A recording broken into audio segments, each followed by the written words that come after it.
Chapter 8 New Holiday. Just how many are there?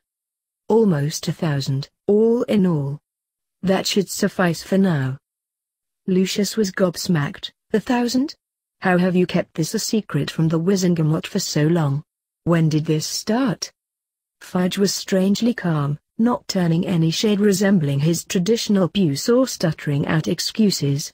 In fact, he looked almost like a respectable politician as he addressed Lucius. I had to keep this a secret from everyone, otherwise Black might have captured someone and gotten the information through torture. We couldn't allow these plans to spread to him before everything was in place. Lucius didn't know what to say to that. Such an obvious lie that meant that he wasn't amongst Fudge's trusted confidants at the moment. But why?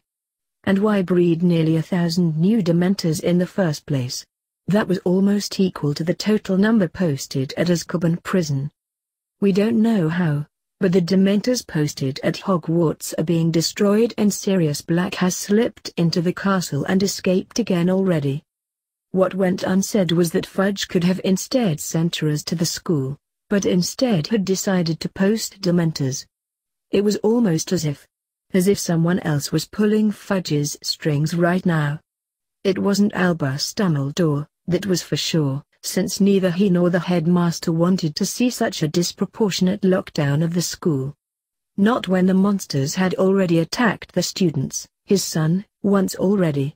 He racked his brain to figure out who had the sway and the inclination to make such a clandestine power grab, and the only name that he could think of was that one man he tried to avoid, who was something of a mystery to everyone, Henrik Morbius. Fudge's left hand, and one of the few people other than Voldemort that might consider stationing 1,000 ravenous Dementors around a school to be a good idea. With all due respect, Minister, but surely you can't seriously be considering this. It's lunacy. There's simply no way to control that many Dementors, especially in such an environment. You'd need twice the handlers at Azkaban to keep them in line. Lucius, it will be fine.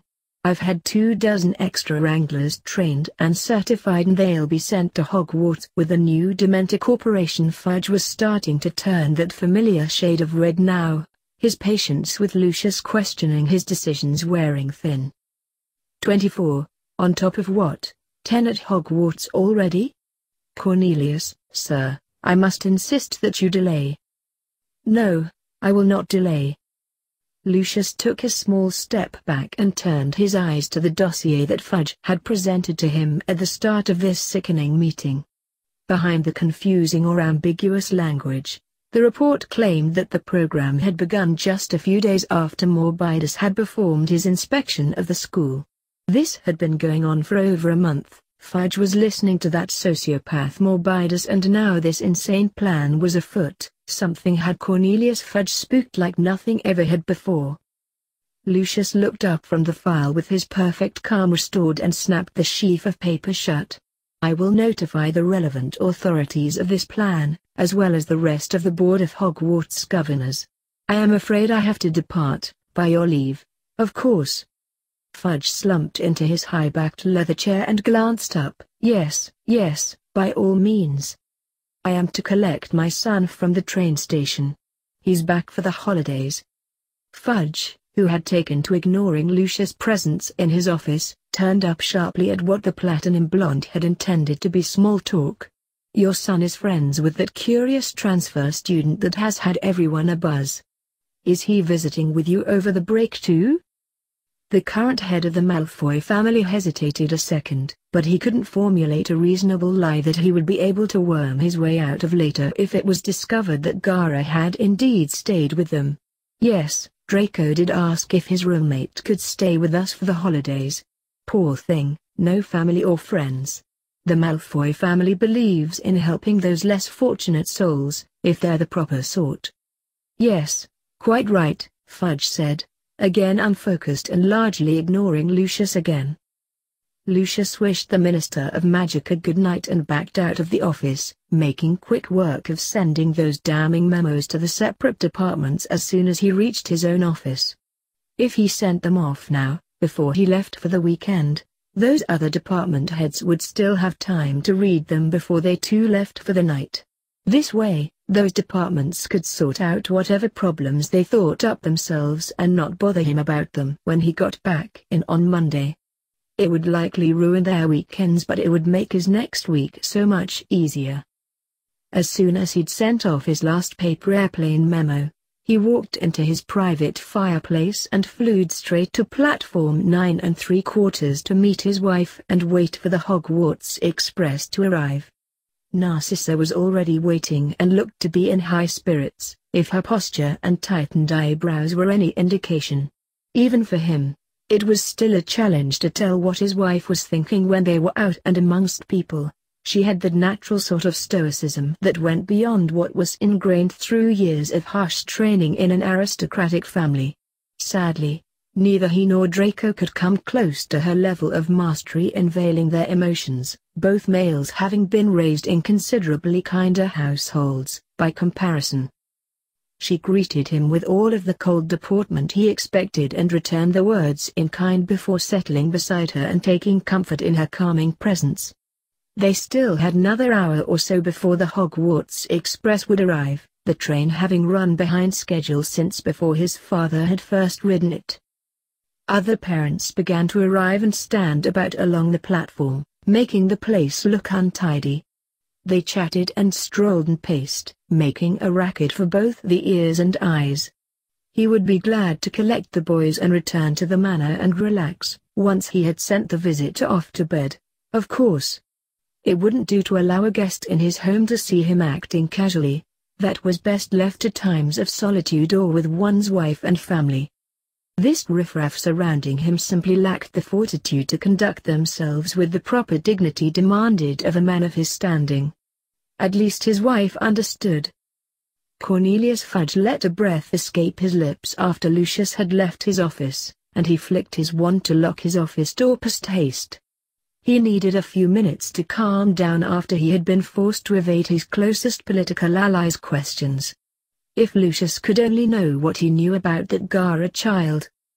That child, whom he had never met, has become his biggest concern in a matter of months, eclipsing even the escaped, convicted mass murderer on the loose. Sirius Black was a mere trifle at the moment, someone to be on the lookout for and nothing more. Cornelius, despite what many others might say, was not one to buy into public hysteria or frenzy easily, and he wasn't about to act upon a mysteriously appeared magical child, even one with a particularly unsettling demeanor, nor was he about to send out the forces over a few killed Dementors. That action did, however, warrant him sending his trusted worker and recent confidant, Morbius, to investigate, but that didn't turn up much except the probable guilt of the child. He would have sent Nra or perhaps sent Morbius back to talk to the boy, possibly arrest him, if not for what his routine inquiry had turned up. When Morbius had been hunting the boy in the castle, fruitlessly for the most part, countless false leads also gave way to dozens of fictional anecdotes of improbable feats that Gaara was supposed to have performed. Henrik had painstakingly assessed each of them. Cornelius had a list on his desk. But there was one story that a classmate of Gaara's had mentioned, almost in passing. Hogwarts resident soothsayer and divinations professor was widely believed to be a joke, no true prophecies ever having been confirmed to her and no evidence of any actual ability having explained why Albus had so steadfastly defended her employment there. Until now.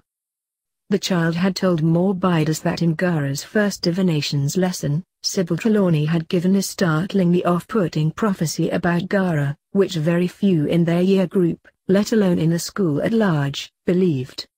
The child couldn't remember the exact wording, but that had set Morbius in motion to send a request to the Department of Mysteries for the exact prophecy. Of course, he had never expected anything to come of it, just as with his owls to the Department for the Regulation and Control of Magical Creatures requesting they ask the vampire colonies if one of their young had wandered off. The Department of Mysteries had strict guidelines in place for such inquiries, and even his position as Minister of Magic only allowed him to listen to prophecy if he was able to give certain pertinent details about it. He couldn't have just guessed the names and seen who had a prophecy regarding them. What he heard that dark night had chilled him to the bone. He, who is part of 10, killer of 100 killers, will destroy the foundation, and overwhelm death itself. The 7 bonded will die, for the final moments will reveal the darkness hidden unless evil overcomes evil and good prevails. He will return. Admittedly, he hadn't heard a lot of prophecies, but Fudge had not slept that night as he worked over in his head what it could all mean, and why it was directed at this unimportant, Dementor killer. Most of it was too ambiguous to tell, but the part that had Fudge ordering the creation of unconscionable Dementor numbers was the mention of destroying their center. There was only one center to Wizarding Britain, and it was the Ministry of Magic. Needless to say, Gaara had him scared, and with Lucius' son being a close friend and roommate to the boy, and Lucius himself inviting Gaara to the Malfoy estate over Christmas, he could not lean on the man in this matter. It was only Cornelius' good fortune that he had Henrietta to aid him in this most dire of hours. Gaara was a serious danger, perhaps even the next budding Dark Lord now that Voldemort had been defeated, and Fudge would do what was necessary to stop him whilst he still could. The Dementors were simply the first step. Gaara had gone to see Sirius shortly before leaving for the train. He wanted to make sure that Sirius would survive the few weeks he would be away at the Malfoys, which he was told was in the south of the country, apparently several hundred miles away. It hadn't seemed that far between London and Scotland in the train, but Draco said that was part of the magic. He brought Sirius a large sack stuffed full of preserved foods and told him not to do anything stupid while he was gone, or else he would gladly run the full 500 miles to come and kill him. Sirius hugged him and wished him a happy Christmas, as well as thanking him for the food. The redhead had then taken the time to drop in on Lupin to say goodbye, though it was more to tell him to keep an eye on their wayward mutt of a friend lest he does something else reprehensible. Neither would put it past the less than venerable head of the Black family to try to sneak in again over the break. They chatted a little, and Lupin asked, out of curiosity, whether Gaara knew what Christmas was. He did not. Apparently the foreigner had no understanding of the holiday whatsoever except that it was a winter holiday and it necessitated taking time off of school and work. Lupin honestly would have liked to explain it to the oblivious boy, but time was running short and Gaara was going to be late for his train if he didn't hurry. Unfortunately for Gaara, this meeting also ended with uncomfortable bodily contact in the form of a hug before he could get away. Apparently this Christmas thing made the people of this world unnaturally sentimental and prone to displays of emotion and affection. He would have to be wary of that in the coming days, though if his guesses were correct, that wouldn't be too much of a danger in the Malfoy home. Lupin also told him to write to him over the break if he got the chance, as Gaara was speedily walking out of the door. He passed straight through the hubbub of the common room, where the majority of Slytherins were preparing to go home for the holidays, and met Draco in their room where the pretty blonde was finishing packing his enlarged trunk. Apparently the spoiled boy had had trouble closing the thing, so packed full of unnecessary items that he wanted to cart back and forth between school and home. Gaara had finished his packing last night and he truthfully didn't have all that much to pack in the first place. He really only had a few sets of school's robes, his own original clothes, his ninja pouch, a fair few books, some school equipment, and his gourd. That wasn't to say that he wanted for anything. A few books and some clean clothes, he was easy to please. Of course, a little violence now and then didn't go amiss, but he was trying to cut back. He had said something along the lines of minimalism and not overvaluing material possessions to Draco a while ago, and he might as well have said he'd fallen in love with him with the face that Draco made. Worse yet, Draco then tried to instill a healthy sense of materialism in him by describing all the wonderful things one could buy with money and all the things he himself owned. Saddest part was, that was Draco being selfless. Instead of watching Draco struggle up the many flights of stairs with his engorged trunks, so stuffed that the lightweight charms were to busting point, Gaara had his sand pick up all three of their combined trunks and follow them out of the castle. Draco was appropriately grateful, and the Slytherins around them, who all had to lug their chests and trunks up from the dungeons by hand, all shot the pair fittingly jealous looks. Gaara spared a moment as Draco was boarding the carriage, in order to pet the affectionate Thestrals who were, when they weren't nuzzling his tail, quite agreeable creatures. He realized that he hadn't been to see Fluffy before he left, as he entered the carriage, but since he'd be returning early, he would just pop out and see him then. Maybe bring the rambunctious three-headed dog a dead cow or something as a treat. At the station, there were a few teachers performing the last checks for those who were going, and as luck would have it, it was Severus Snape at the head of their line. It went okay, though, Snape only muttering something along the lines of "don't come back" under his breath as Gaara passed into the train carriage. They weren't exactly the first to board, so, consequently, there were no empty compartments left in the entire train. It was just by sheer chance that when Gaara and Draco entered into a compartment with a single second-year sat there, that underclassman suddenly remembered that he urgently had somewhere else to be and left them in peace. Lucky coincidence. It was a pleasant silence between Draco and Gaara, with one being functionally mute by way of injury and the other being in deep rumination over the impending meeting of his parents and his best friend and role model.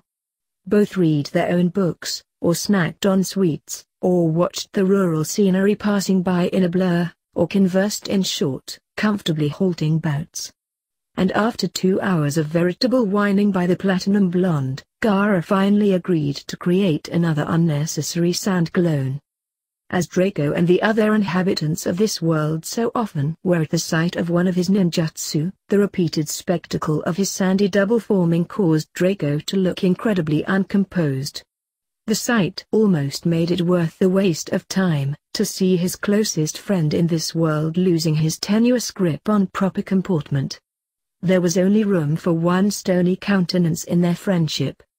Draco, who was quite the conversationalist anyway, seemed to absolutely relish the opportunity to actually talk with Gaara.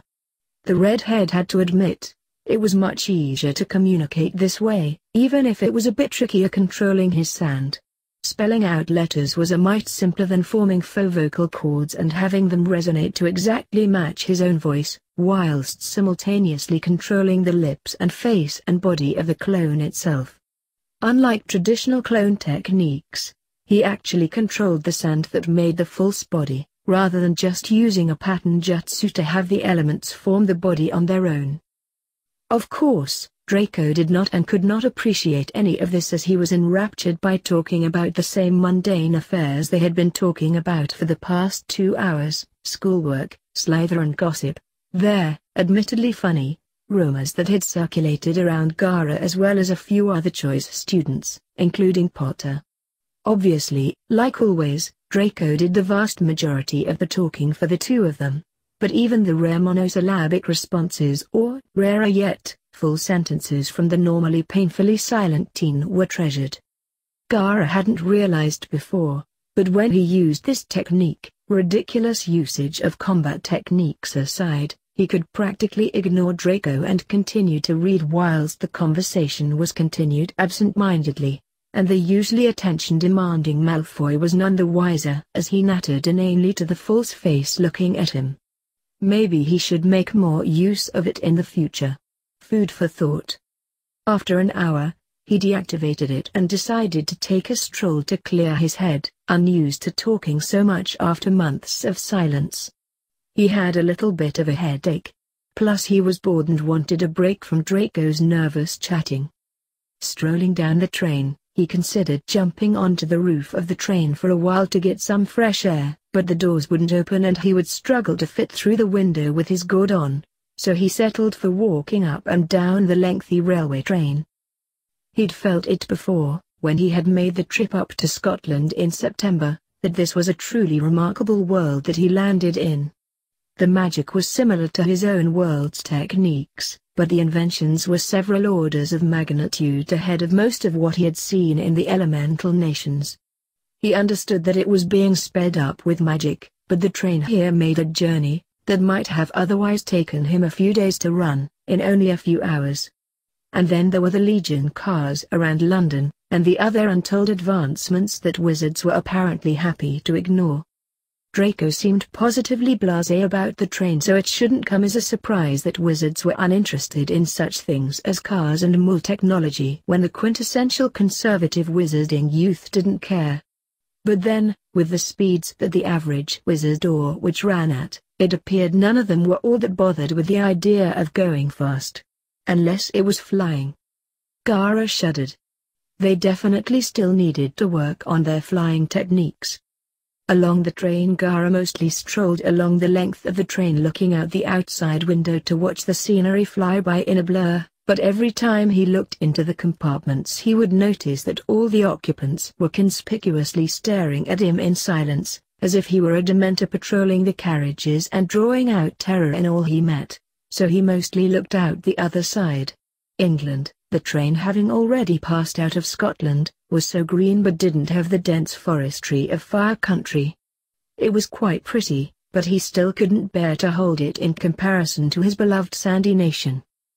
His ambling steps came to a halt as he noticed someone was standing in his path, having been walking whilst looking to his side all this way. Turning his head, he was somehow unsurprised to find Luna Lovegood stood before him with that everyday vacant smile on her face. She had popped up more times than he liked to consider coincidental recently. "Hello, Gaara." He returned the greeting with a nod. After all, there was no call to be rude to someone who had essentially always been courteous to him, if a tad uncouth when requesting he be her pet, as a fluffy, somewhat anthropomorphic, Tanuki, granted. "Are you going home for Christmas, Gaara?" He shook his head. "Oh," she dropped her smile for a second. "Then you must be going to stay with Draco Malfoy for the holiday." "I'm going home to see my father. I miss him when I'm at school. He can see the same things I can see. I wonder why the other people Hogwarts can't see the Nuggles and Raxperts. But, then, you can't see them either, can you? That's a shame." One trait Gaara enjoyed about when conversing with Luna was that she didn't insist on making eye contact when talking to him. He'd never particularly liked looking people in the eyes, except maybe when he was brutally murdering them. That might be somehow related to his aversion now. "Of course, when you're staying with the Malfoys, you might encounter some of the heliopaths that Minister Fudge has been hiding all around Britain. If you see any there, will you tell me about them?" Luna looked at him and he couldn't see the harm in nodding. After all, if he did indeed see some of these things, why not tell the one person in the world who would care? "Oh, I forgot to say, I'm sorry about what happened with Ginny the night we all had that sleepover in the Great Hall. Apparently she was upset for some reason. I don't think she likes you very much." "Do you know why?" Luna tilted her head like an owl, wide eyes included. Gaara shook his head. He had a good idea of why the youngest of the Weasleys' litter had attacked him, but he didn't feel the need to share that information. "Oh well. I'm sure once she gets to know you she won't be scared anymore." Gaara raised his eyebrow. This girl was hopelessly oblivious. Her father must worry constantly about her walking off cliffs or petting manticores. "After all, Draco and I are the only people in the whole world that know you and we like you. Everyone else just doesn't know you yet, but I'm sure they will eventually. One day they'll all smile when you walk down the hallway, rather than all of that cowering that they do now." Gaara appreciated the sentiment with which she was saying these optimistic but impossible things. He had paused when she mentioned the whole world part, but it was presumably just hyperbole rather than some knowledge of his extraterrestrial origins. And although he couldn't believe a word of what she had said, he had to admit it was funny that all four of the people he had repeatedly interacted with, Sirius, Remus, Draco and her, they had all come to be his friends. Well, the former three were. Luna was someone whom he encountered more often than might be mistaken for coincidental. But she was nice enough, wasn't particularly annoying, when he was in a human form, and seemed to enjoy his company, so he supposed maybe they were indeed friends. Still, his past in his home world had taught him that he was not a sociable creature. He was a monster, whether in practice or just in existence, and he couldn't count on more than a few people overlooking his glaring defects. But Luna was kind to say it. Soon after that, Luna began to shift in her spot, and then an idea seemed to pop into her head and she said, in a moment of clarity, "I was on the way to the bathroom. I'm afraid I'll have to excuse myself. Have a nice Christmas, Gaara. Say hello to Draco for me. Or don't, whichever you think he'd prefer." She skipped past him to the end of the carriage where the toilets were located, and Gaara walked onwards. It seemed quite a few students were going home for the holidays. Apparently they would rather risk another attack on the train than spend a break in the castle surrounded by dementors. Plus the castle was being targeted by a mass murderer, which Gaara often forgot. Draco had mentioned that almost everyone that had a home to go to was going there for Christmas because of the threat to the school. What Draco hadn't mentioned was that Gaara was one of the reasons that the students were fleeing the school in terror. Draco was kind that way. Two of the people who were going home, that Gaara subtly glanced along his path, were Ron Weasley and Hermione Granger, along with Ron's little sister and probably Luna when she returned from the privy. He didn't pass this compartment, but instead warily stayed back to listen in on what was being said inside. If he could steal the rat here, then it would save him a lot of hassle in the long run, even if having to explain his taking of the Weasley family pet would be a pain in the short term. Sadly, one of the first things discussed in the train compartment was that Hermione's cat was a monster and that it had eaten Ron's rat. Gaara panicked until Hermione complained that Ron had been repeatedly claiming that Crookshanks, presumably her cat, had eaten Scabbers for months and they still kept finding him. She assured him and, unbeknownst to them, Gaara, that Scabbers would be waiting for him when he got back to the school. Gaara sure hoped so. They soon got over what was assuredly a rehashed gripe and moved on to lamenting that Harry had to stay in Hogwarts alone when they had been called home by their parents. Apparently Hermione had been filling her mole parents in on the situation at school and was somehow surprised to find they didn't want her spending any time there that she didn't absolutely have to. As he was leaving he heard them mention his name. He supposed they, like almost everyone else, talked about him behind his back at every opportunity. It would be narcissism if the student body didn't part like the Red Sea when he walked amongst them. Ron and Hermione were discussing having met him in the Leaky Cauldron before they went to Hogwarts. He continued walking away. He didn't need to hear gossip. That was what Draco was for. He returned to his own carriage and seat after that, having seen enough of the train and its paranoid occupants to satisfy his wanderlust.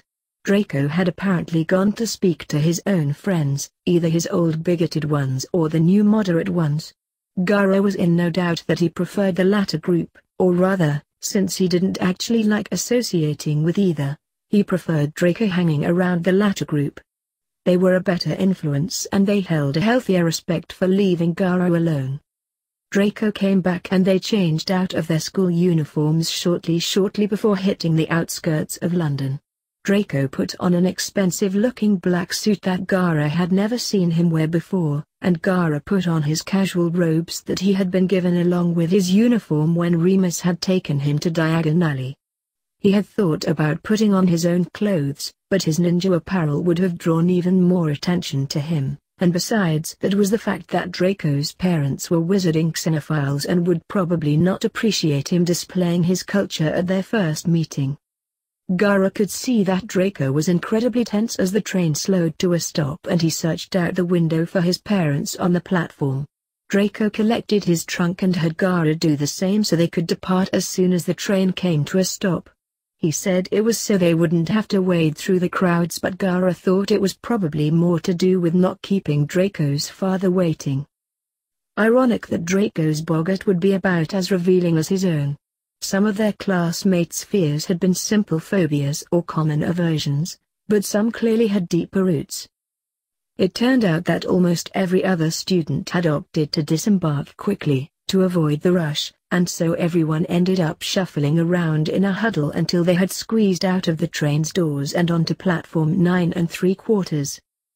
Lucius and Narcissa watched the train pull up and the rabble pour out of the side with a bored detachment until Narcissa spotted a dearly familiar shiny platinum blonde head pushing through the throngs to where they always met to pick him up. Both Narcissa and her husband noticed immediately that Draco's companion, obviously the Gaara person they had heard so much about, had no such need to force his way through the rabble because the other children seemed to jump out of his way when they saw him. He was shorter than they would have imagined, shorter than most of his classmates, in fact, but he walked confidently, though sadly without the proper bearing of a nobleman. He was dressed acceptably, if a little shabbily for meeting them, but then he was a foreigner so they would have to make some small exceptions. His face was calm and almost expressionless, not even holding their family's patented bored contempt look.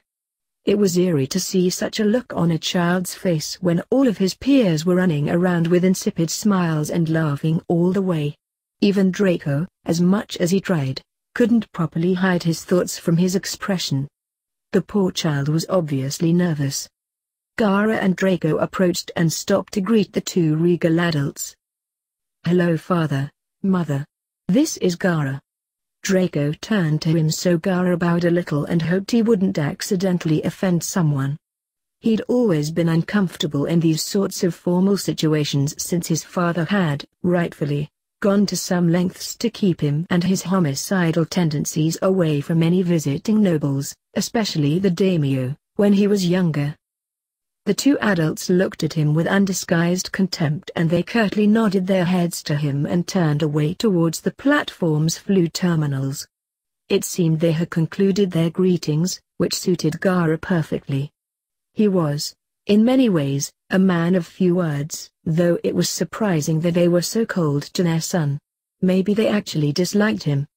After the adults had walked through fire, a questionable mode of travel if ever Gaara had seen one, the redhead realized that the reason he had avoided using this method of travel before was because he was unable to vocalize his destination, hence why Remus had had to drag him out of the school wards to teleport them to Diagon Alley. Apparently Draco was smarter than a venerated war veteran and professor at Hogwarts, or else he had been thinking about the problem for a while, as he devised a solution to the problem immediately. Although, as Draco called out Malfoy Manor and grabbed Gaara's hand, Gaara wondered if this idea had occurred to Lupin after all and the older man had simply not wanted to risk trying to hold Gaara's hand. As it was, Draco was on thin ice. They walked out of the flue into a drafty stone chamber to find Draco's mother and father waiting for them, looking at them with all of the interest their all too brief meeting had lacked. As expected, the hall was ostentatious and dark and showed off the Malfoy family's elegant aesthetic blaringly, but not garishly. Though it did straddle a thin line between tasteful and over-the-top. Another thought about the interior occurred to Gaara as he approached Mr. and Mrs. Malfoy, that their decorating scheme was surprisingly minimalist. He'd half expected there to be cabinets filled to the brim with cursed relics and torture equipment hanging from the ceiling. What the boy from another world didn't know was that such things had been found in abundance in the Malfoy abode until their house was raided by the ministry a little while ago and the patriarch was forced to dispose of their wealth of obviously dark objects to avoid being arrested. "Welcome home, Draco, dear, and welcome to Malfoy Manor, Gaara." Narcissa was the first to break the silence, offering an economical smile to her son and an appraising look to Gaara. "I am Narcissa Malfoy and this is my husband Lucius." She proffered her hand to him but obviously not to be shaken.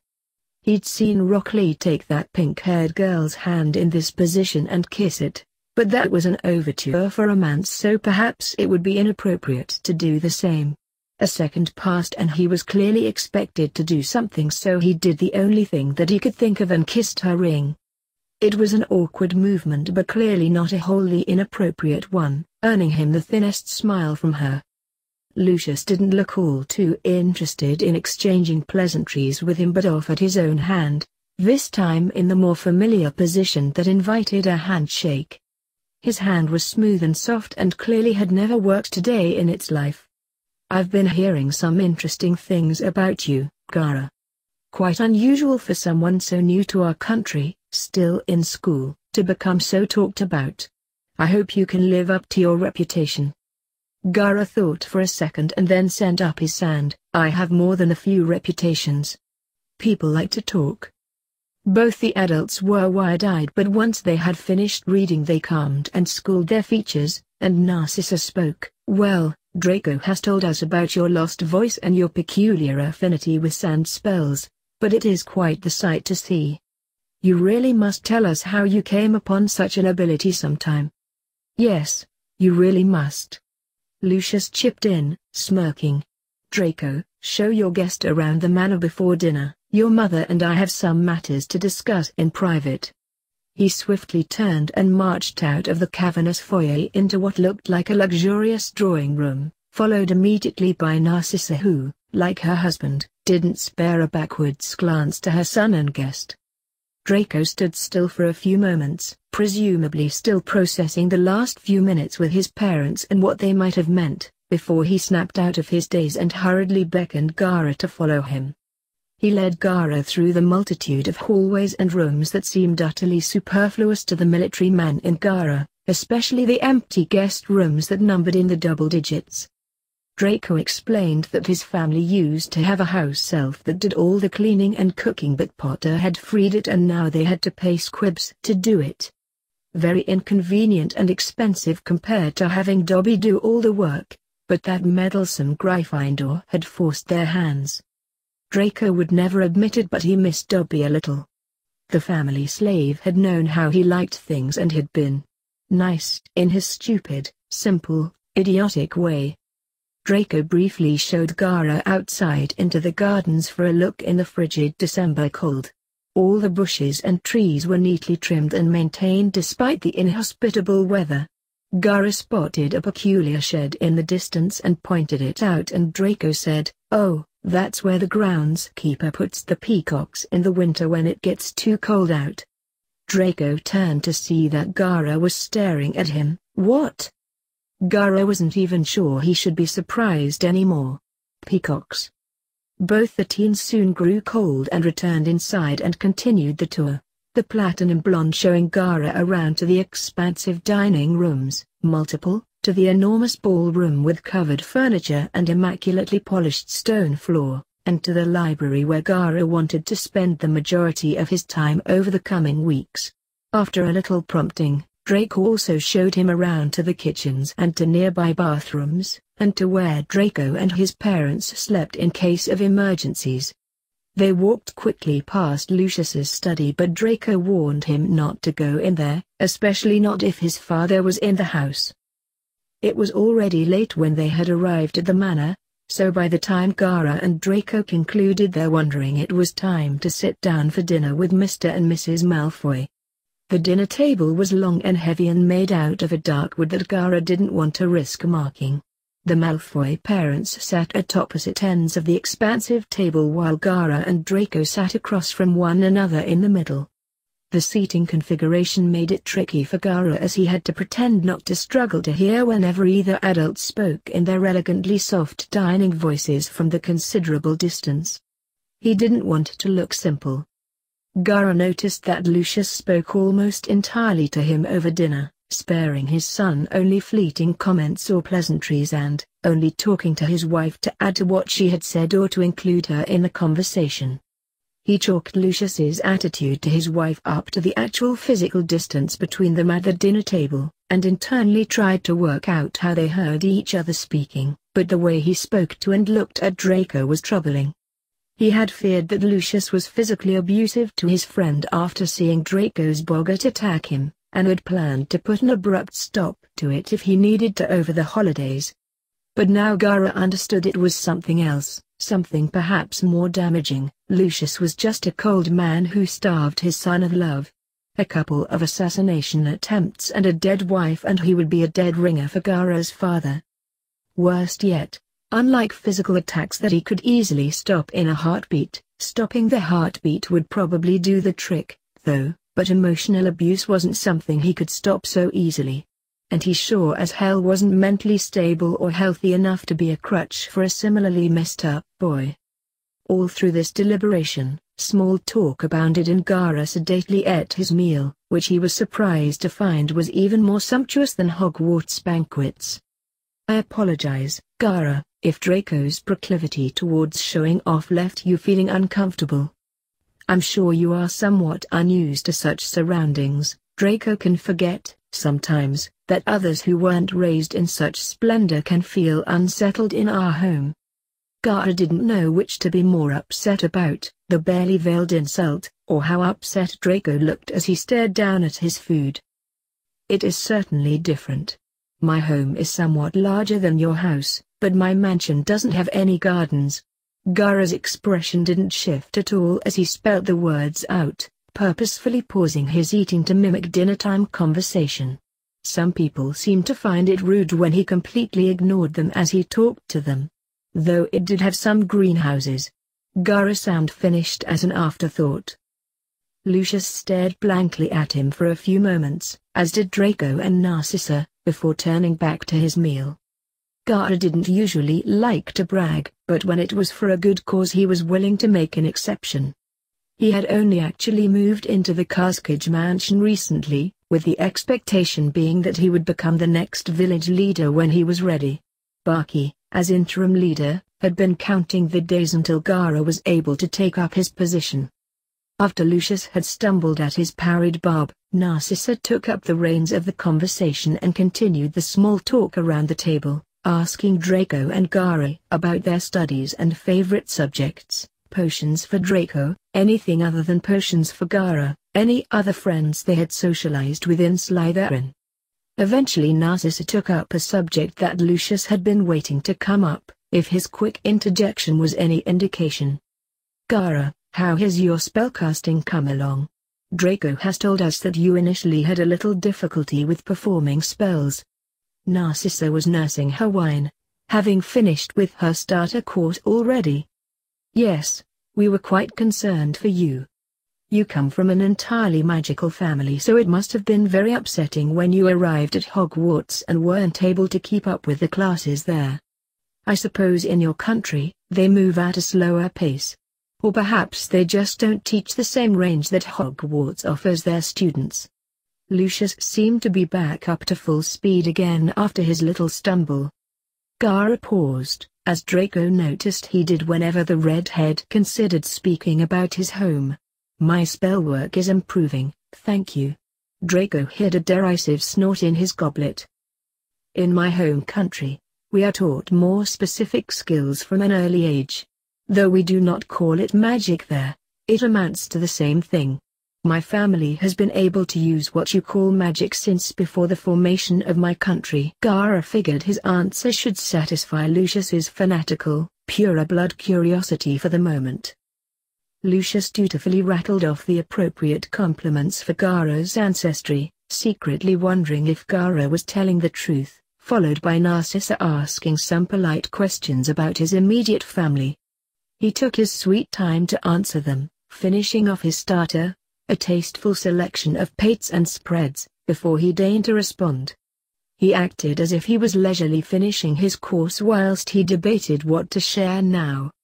I have a brother and sister back at home. Oh really? Older or younger?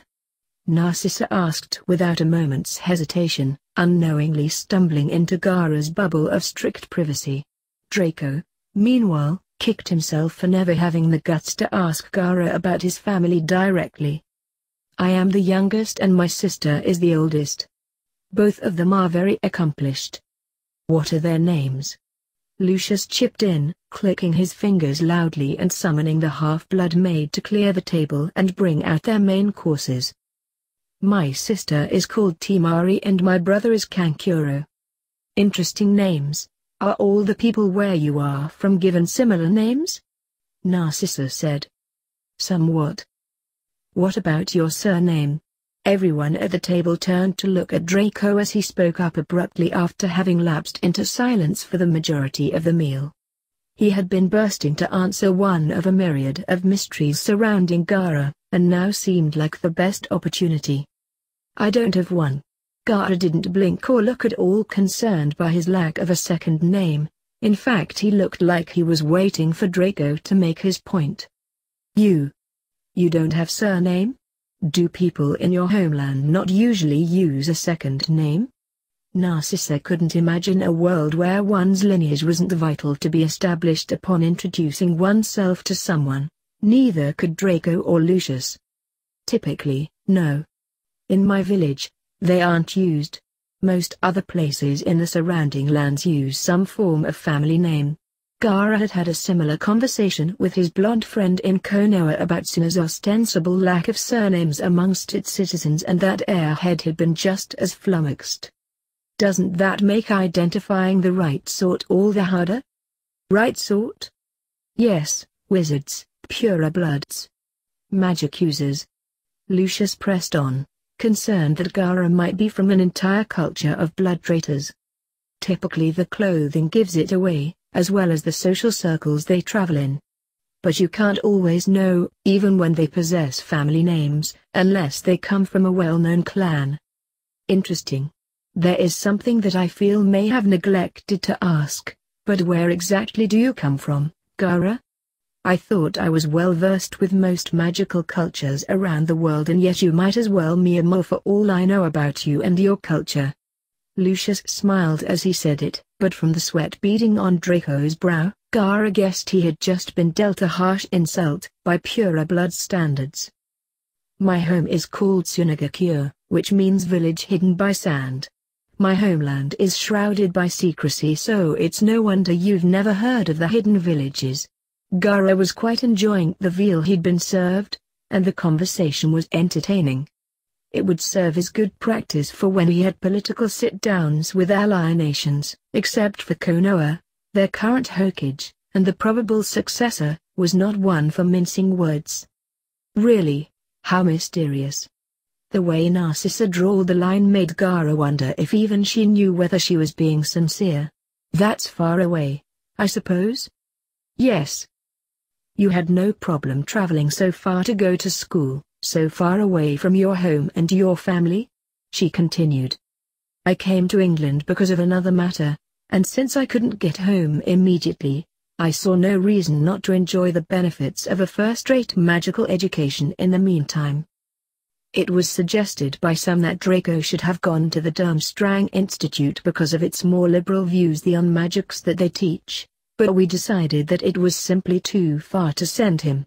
The cool composure Narcissa displayed completely belied the fact that the some people who had wanted Draco sent away had been Lucius, and the we that had decided to keep him close by had been her.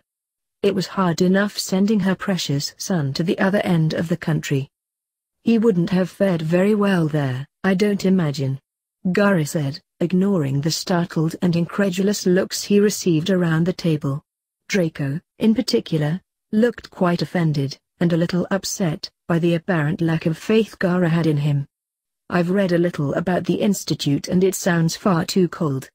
No sane person could learn in a freezing school. The conversation lapsed for a few moments longer than a properly hosted dinner should as the Malfoys tried to process Gaara's logic. Eventually they moved on to the Quidditch game that had almost seen Draco lose his life, for which the Malfoy males were very begrudgingly thankful to Dumbledore for saving. They discussed the Dementors posted at the school, and Lucius gave no indication that he had been talking to the Minister for Magic that very afternoon about that subject. Gaara, do you know why Sirius Black was sent to Azkaban?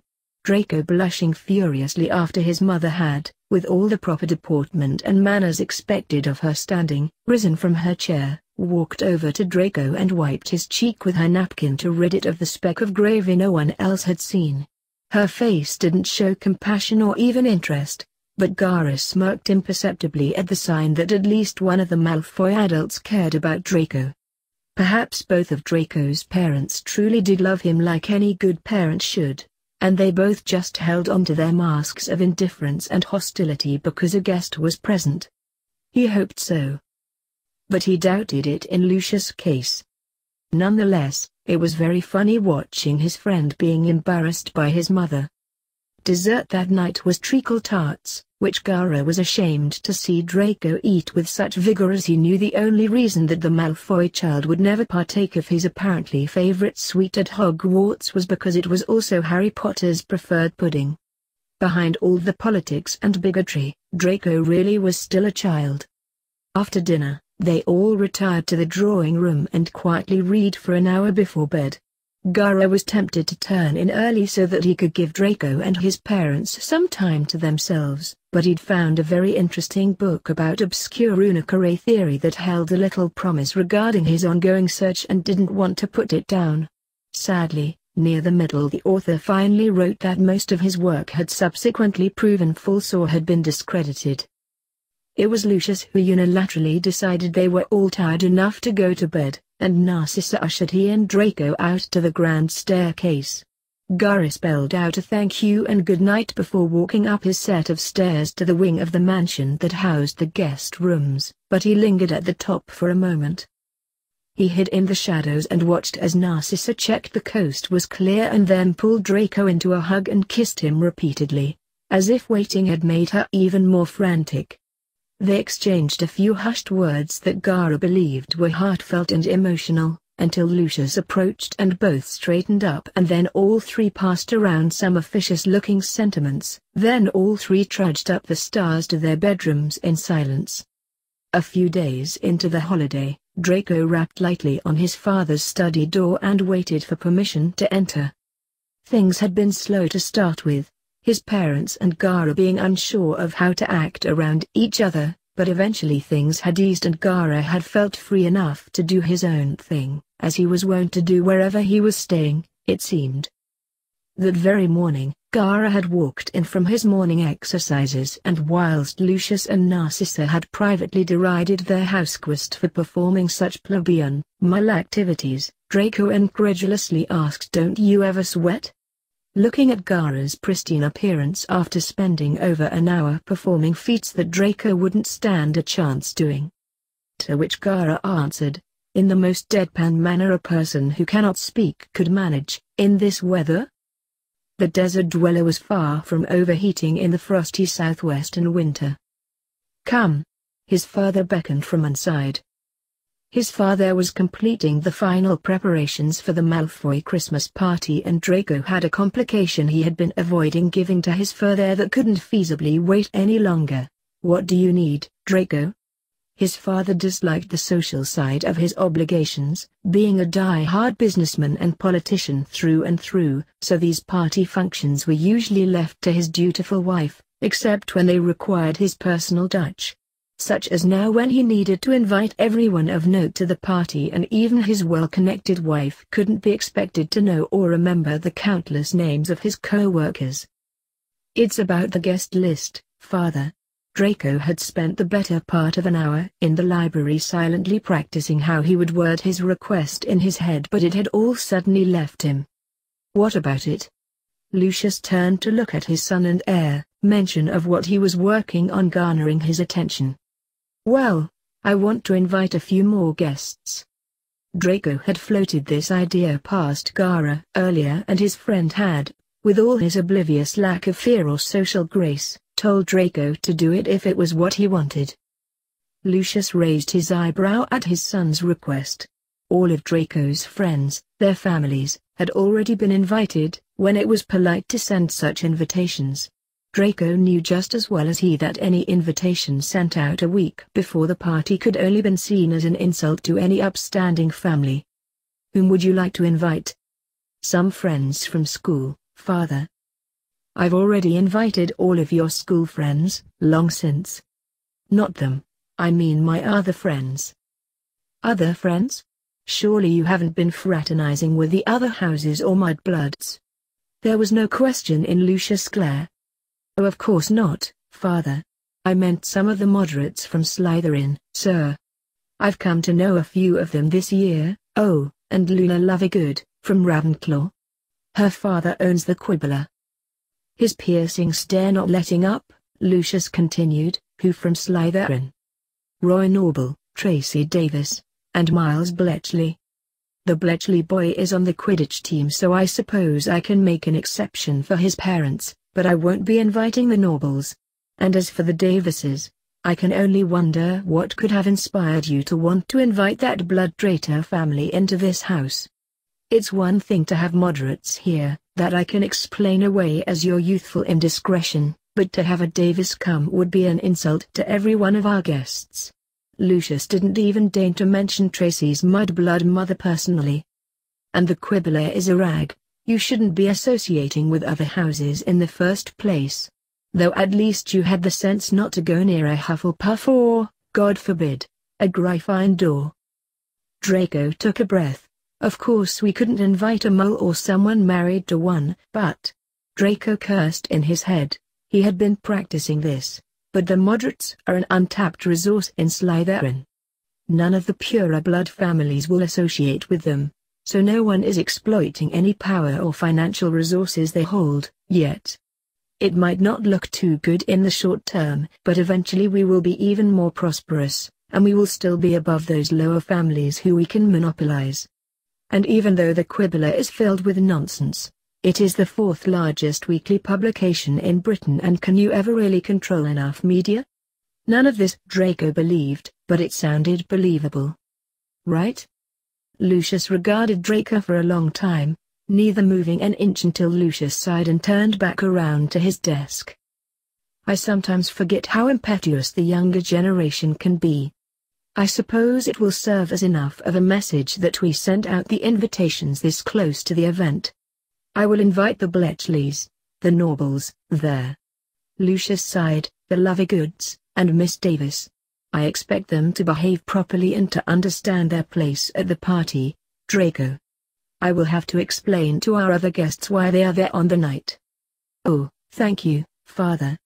Draco understood that in other, less prestigious families, this would have been the time for a son to hug his father, but Draco held no such peculiar notions and settled for a hybrid nod, bowed, backed out of the room and left his father to finishing the arrangements.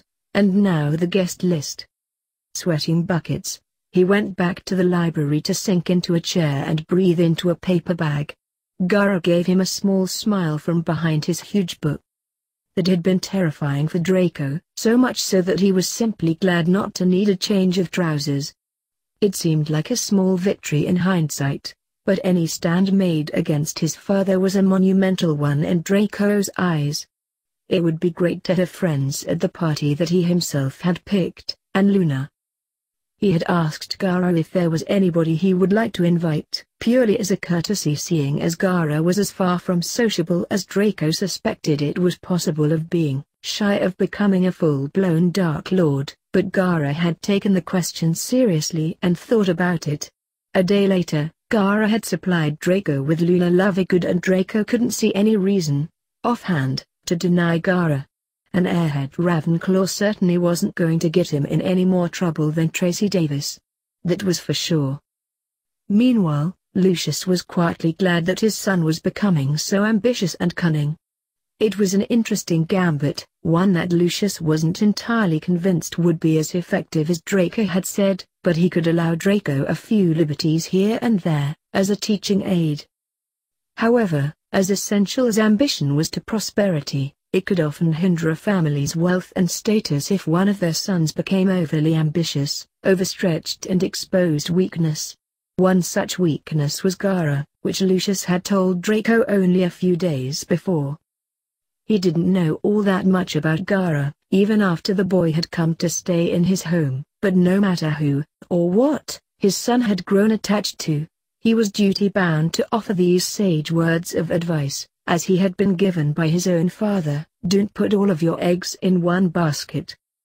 If Lucius could gain the Dark Lord's utmost confidence and then survive Voldemort's downfall, Draco could climb and feed his hungry ambition and then cast aside Gaara if he ever came to undermine their family's beliefs or success.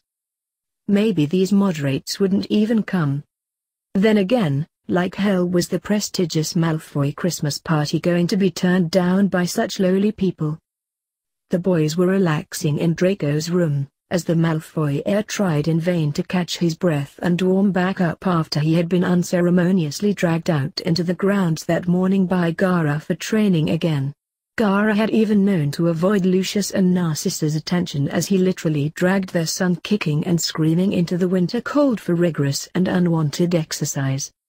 On the bright side, if there even was one, Draco had managed to substitute a few circuits of the Manor with a little illegal, underage spell practice that he successfully convinced Gaara he needed more than Draco needed the physical training. The very real risk of accidental spell damage was more than worth it, to watch the superior redhead struggling with spells that even Longbottom had mastered at the beginning of the year. That being said, his good cheer wouldn't go very far to thawing out his poor toes, which he was convinced were frostbitten despite all the evidence to the contrary. Evidence such as no signs of frostbite. To further lift his mood, Draco indulged in the greatest British pastime, other than tea drinking and commenting on the weather, complaining. And I told Mother that I needed the firebolt for school, but she wouldn't listen.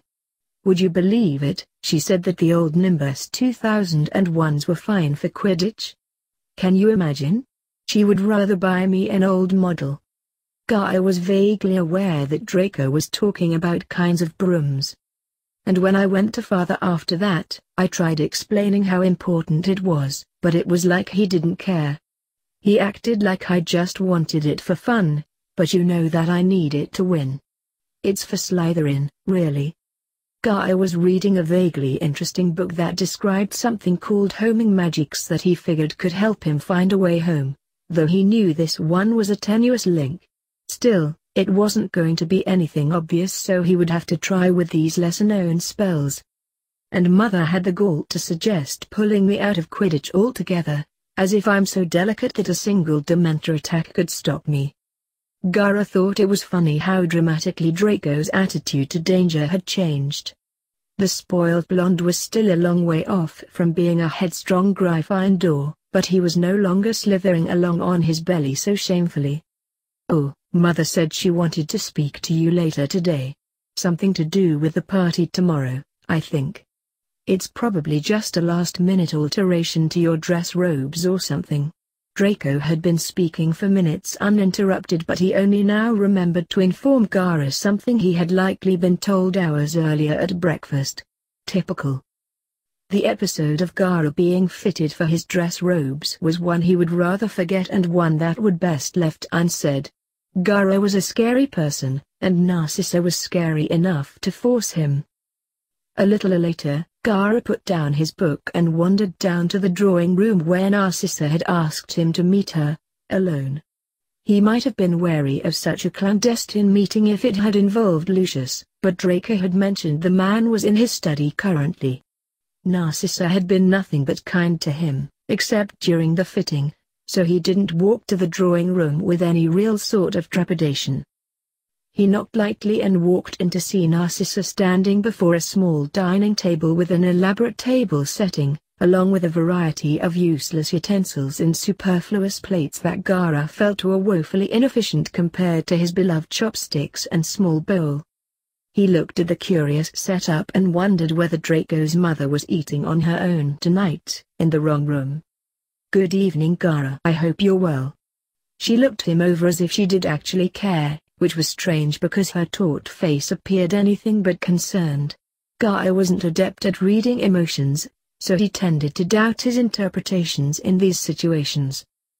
"Now, I know you come from a prominent family in your homeland, but you do not know the proper etiquette of Britain." She wasn't brokering an argument, she was making a statement of fact. "So I have decided to run you through the basics you should have learned years ago. Draco received elocution lessons when he was 6, so there's no reason you shouldn't be able to learn enough to get by tomorrow night." Gaara exhaled, which would have sounded like a loud groan if he had a functioning voice box, at the prospect of being taught table manners. Yashamayu had taught him what little he knew of manners, and that had more involved how to hold chopsticks, and that it wasn't all right to try and kill a cook because they hadn't made a dish right. Gaara figured the latter would still apply here. "Firstly, I suppose we can forego correcting your posture since you hold yourself very well, considering your lack of training. Just don't slouch at all. Now, when you sit at the table, you must first wait for any nearby ladies to be sat first. When you sit, immediately pull out your napkin and lay it across your lap. Now, show me how you sit at the table and we'll see what we can do." Thus began the longest 2 hours in Gaara's life since he had fallen off of the hippogriff and had to limp through the forbidden forest with broken bones and bruises all over his body. And at least then he hadn't been so bored. Draco's mother fussed over every fastidious detail of what he thought was a fairly simple affair. He was glad to see that some manners spanned dimensions, like the rule that said one shouldn't eat with their mouth open. The array of knives and forks, however, was entirely alien to him. The range of cutlery would have surely put most of his village's weapon stores to shame, and he couldn't help but lament the brain capacity now occupied by knowledge of the correct forks to use for fish, cheese, meat and the half-dozen other uses he couldn't have imagined previously. Narcissa never lost patience when she could tell, somehow, that Gaara's mind had begun to wander or his less than abundant enthusiasm had begun to flag. It was odd being around a woman who was, by all accounts, cold and distant, and yet getting the distinct impression that she not only cared, but that she was actually a warm, kind person. It was just something about her, something he couldn't consciously discern. And after all those pictures Timari had showed him to explain what different faces meant. Wasted. Gaara regularly ran for miles, could jump over tall walls, could kill dozens and read for hours on end without the slightest fatigue, but at the end of those lessons he was so utterly glad Narcissa wasn't going to insist on dancing lessons. After all, there was only so much that could be achieved in one evening. Narcissa was happy with how receptive Gaara had been to the whole lesson, as she had been prepared to deal with an obstinate child like her darling Draco had been when he was little. He had learned enough that tomorrow night he would at least appear civilized, if perhaps a little rough around the edges. She liked Gaara, and she liked what he had done for her beloved son. He was sweet, too, and more sensitive than he wanted to let on. She had grown up as a black, and could see through even the most stoic sociopaths, and Gaara was no different. Like everyone else, she knew precious little about Gaara, even after multiple dinner conversations where Lucius and she interrogated him for details, but what she did know was troubling. And nothing more than the infamous tale of the boggart that Draco had confided in her because it had upset him so. Gaara's greatest fear had apparently been his own mother, and he had then proceeded to kill the boggart, brutally if Draco's tall tales were to be believed. She hadn't managed to wheedle out what Draco's had been. She saw something in Gaara that it seemed Severus, Lucius, Dumbledore and even Draco couldn't see, a vulnerable child. Or maybe she was becoming soft in her later years. She'd have to go and visit Bella to see if she was losing her edge. Her incarcerated sister had never been one to shy away from telling it like she saw it, especially when it came to family.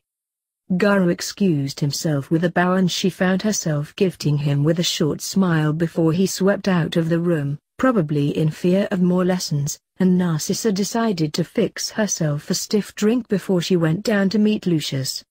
He had been resolving an issue with the caterers all day and was bound to be in a foul mood. She had her work cut out for her this evening, to alleviate her husband's bad mood in time for dinner.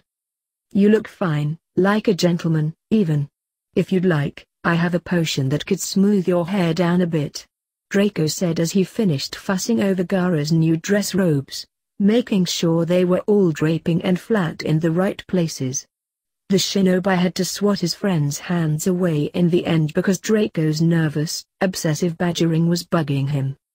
Gaara refused the hair concoction and stepped down from the dressing podium. It was about time for them to join the Malfoy elders downstairs and start receiving the guests. The adults had explained earlier that Gaara and Draco would only be expected to greet the first few parties to arrive before they could adjourn to the ballroom and socialize. Gaara had been told, by each member of the household separately at one point or another, that he wasn't allowed to sneak off during the middle of the party to read or hide. Draco had finished this admonishment with the foreboding statement that he would not be letting Gaara out of his sight all evening. Both of the finely dressed young men descended to the entrance hall, where they found the equally well-adorned Malfoy parents waiting by the flue without so much as a word passing between them. They didn't spare a comment for the boys when they joined them at the fireplace. though Narcissa did take the quiet moment as an opportunity to henpeck Draco one last time, which he looked mortified by. Gaara got his own turn, though, as Narcissa tried in vain to flatten down his hair a little. Still, he was better off than Draco, but he still wished he had been allowed to carry more than a handful of sand this evening, as his ultimate defense was definitely called for here. The green fire flared, signaling the first arrival and an abrupt end to Narcissa's attempts to flatten Gaara's unruly crimson hair. The Crab family were the first to arrive, unfashionably early, and unfashionably dressed as it happened. Crab Sr., a stocky and dull-looking man, had a greasy smile spread on his face as he materialized amongst the flames, obviously having had to muster the expression before he even entered the Flu network. His wife was similarly large, but more muscular than fat, and sporting the same insincere smile on her painted lips. And following close behind was Crab Jr., who tried his hardest to maintain his sickeningly unconvincing smile even when he spotted Gaara, who was now even scarier as he was amongst the dreaded Malfoys and dressed like a purer blood. The entire Crab clan took turns to give Gaara suspicious, fearful and condemning looks, giving him the impression that Crab had told his family about their unfortunate encounter on the first night in Castle. Any proliferation of that story would have been very damaging a few months ago, but he figured now it would either be considered as another myth surrounding him or it would be taken seriously, and it wasn't like Draco would care anymore, and the opinions of the others in the castle weren't at all important. Lucius and Narcissa did their duty as hosts and greeted their guests, but Lucius let it be known in his usual subtle manner that he didn't think much of them and that arriving early was anything but endearing.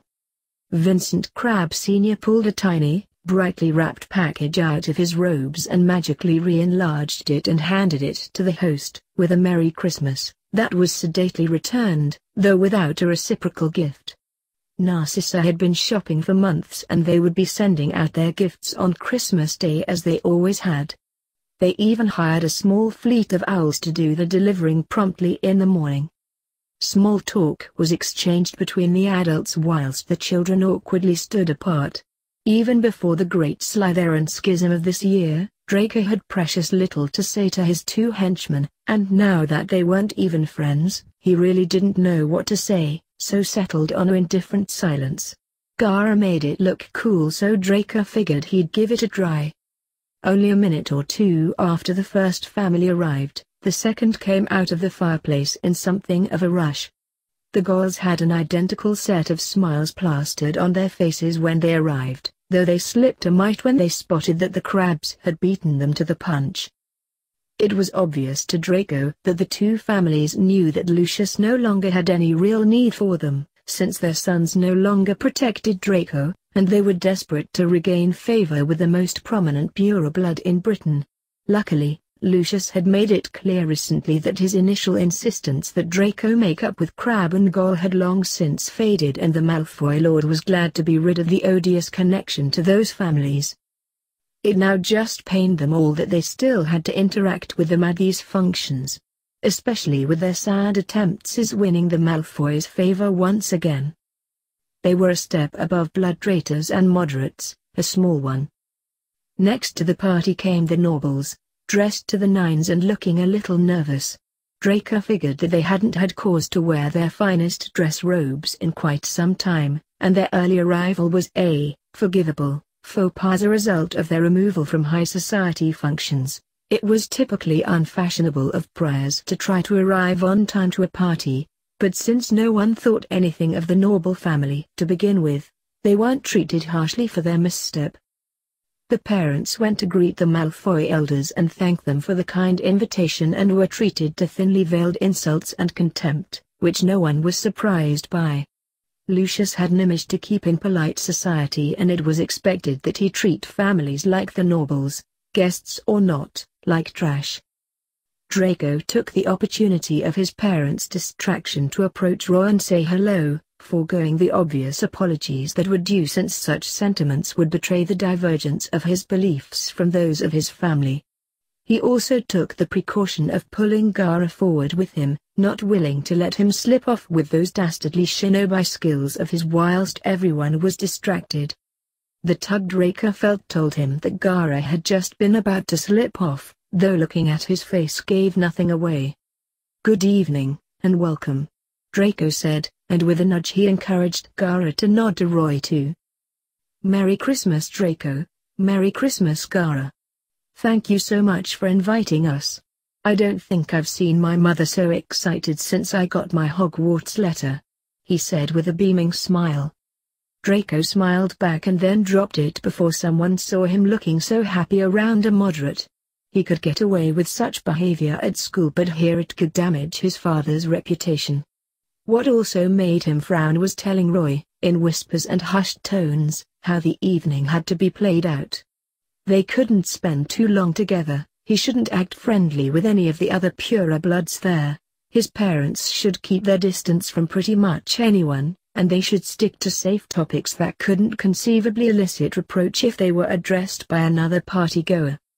Draco was afraid that these rules, over which he had pored for hours, would offend Roy and his other moderate guests, but to the contrary, his friend nodded with a solemnity the young Malfoy wouldn't have expected from his usually upbeat companion. It seemed that Roy, and even his parents, understood that their place at this party was one of novelty and that it was a privilege to even be invited. Truthfully, one of the biggest reasons Draco had decided to ask for his friends to come, other than for their limited company, was because overall it would probably benefit their respective businesses greatly to be seen at the social event of the season. Even the lava goods might see a rise in Quibbler sales, if only as a sign of deference from lesser families towing the Malfoy line after it was seen that they were respectable enough to receive a late invitation to the party. Draco would have taken his friend and his friend's family and spirited them away to the ballroom, but he didn't want to risk the others arriving in his absence, nor did he want to leave the nobles on their own in the hall where an accident might befall them. These things did tend to happen at these parties. Thank goodness Aunt Bellatrix was still safely in Azkaban. Accidents had sharply declined in her absence, not that Lucius or Narcissa cared to keep track of such things. A few more eager guests arrived, including a few politicians Draco insisted Gaara should know, for some reason or another. Finally, a single young woman arrived, which was almost unheard of for such an event. Tracy was wearing an expensive-looking gown, and Roy not so subtly pondered whether the quality of her finery was the happy benefit of her parents not having to update their own wardrobes for the night. Luckily she didn't hear as she was going through a shortened greeting from the Malfoy adults, who all but shooed her towards the noble family. After all, a young woman couldn't stand on her own all evening, and no one else there would want to be seen with a member of the Davis family. The only ones who could stomach it, other than the children, were a few of the secretly liberal politicians, and they were too afraid for their careers. As more families and prominent individuals came in through the flue, Lucius told Draco to lead the bustling entry hall full of guests to the main function room. Draco panicked, but Gaara, with an exaggerated sigh, motioned Draco onwards and moved to stand near the Malfoy adults. He intended to stay put and watch out for anyone else Draco had invited. Lucius and Narcissa paid their silent guest little heed as they continued to chatter away with the guests. They assumed he was waiting for his Ravenclaw friend, or planning to sneak away. Narcissa gently brought Gaara closer to them and introduced him to the head of. And Gaara's own doubt as the head of one of the purest families in Yorkshire, he didn't know where that country was located, began to prattle on about his days in Slytherin when he was a lad. Apparently the first thing adults liked to talk to kids about was their school days. Gaara was lucky that he had a good excuse for not joining the conversation. Narcissa's presence at his side kept him from totally zoning out and risking the Honorable Lord someone from discovering his deep and unending disinterest. It was at times like these, and certainly at that damned robe fitting, that Draco's mother reminded Gaara of his sister. Timari was one of the few strong women he came into regular contact with at home, and he had come to respect, read fear, that strength. He often wondered if his mother might have been like that too. He'd asked his uncle when he was a child, but other than factual information and that she loved him, he had never really known what his mother was like. But considering Timari's personality, and knowing that his mother had had to deal with his father, he liked to think she could have given Narcissa a run for her money. A few dozen more witches and wizards strolled through the flue before someone he was remotely interested in came through. Luna popped in first, backwards, and then followed her surprisingly normal-looking parents. Both of the senior Lovegoods were blonde like their daughter, but neither looked around them with the same curiosity that had led to Luna's colorful nickname. Xenophilius brazenly marched up to Lucius and stuck his hand out to shake, totally ignoring the grimace on Lucius's face and the glares surrounding them. Tense as could be, Lucius shook the hand presented to him but sneered the whole time. When it was broken off, Gaara imagined the purer blood had considered taking a moment to clean his hands off but had reconsidered since the Lovegoods were still technically invited guests. Alina Lovegood was greeted by Narcissa, who plastered on the same false smile that she had used to greet every newly arrived guest. Gaara liked that. Since Draco was elsewhere, Gaara figured it was up to him to welcome Luna to the Malfoy mansion. Plus, there was a good chance that she might wander off into a dangerous area if she wasn't watched like a hawk. Though, by the way that Luna's father kept glancing at her, he guessed she was more than used to it by now. Xenophilius reminded Gaara of toned-down version of his daughter. Alina, fittingly, looked perpetually tired. "Hello Gaara. It's nice to see you again. Thank you very much for inviting me a party." Luna was dressed in a fancy little dress and was smiling widely. For some reason, she kept looking Gaara in the eyes tonight. Alina leaned over to her daughter, aware of the Malfoys watching. "No, dear, it was the Malfoy family who invited us their party." Luna just looked up at her mother with a blank stare before smiling and turning back to Gaara. "I saw a dead cat yesterday." Bizarre as it was, Gaara couldn't deny that Luna's conversations were much more engaging than the drivel he had had to endure so far that evening. Luckily, it appeared that Lucius was so bewildered by Luna's eccentricities that he was choosing to ignore her presence altogether, rather than scorn her for remaining near Gaara and the greeting party. The adult Lovegood stood back a little and waited patiently, clearly understanding their place in all of this, which made Xenophilius' earlier handshake all the more perplexing for Lucius. With Gaara otherwise engaged, the Malfoys moved to ignore the blemishes on their party. But Gaara noticed that Lucius only truly scowled when he saw the Minister for Magic, Cornelius Fudge, arrive, before wiping away the look and smiling like he was greeting an old friend. He was a short man, Gaara hypocritically noted, and not at all what he imagined the leader of such a powerful country as this. Clearly he was more like the daimyo than the cage of this land, though he was given to believe that this man had actually been elected. A curious state of affairs, but then, perhaps there was more to Fudge than met the eye. Logically, there had to be. The minister had an entourage with him who flocked about him in a very hindering sort of way, but that did nothing to dim the red-faced smile from Fudge's person. Assuming he had come straight from his office, Gaara couldn't imagine why he was looking so red and out of breath. Were all wizards so uniformly out of shape even by civilian standards? Hell, according to most wizards, Draco could be classed as an athlete for his involvement in the House Quidditch Cup. Gaara would have called him a lunatic long before a sportsman, or anything approaching it, for his broom-riding activities.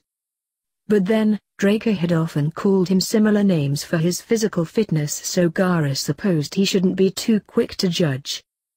Contrary to the visage presented to him, Gaara had to marvel at the atmosphere that the unassuming politician's presence had on the room. Conversations quieted, people turned, some looked eager whilst others looked ill. Fascinating. Obviously the politics of this world were even more subtle and complex than those of his own, which was a given in any world where the main requisite for leadership wasn't decided primarily on one's fighting ability. Luna seemed content to ignore the atmosphere in the room, as Gaara believed she always had, and continued to chat away to him.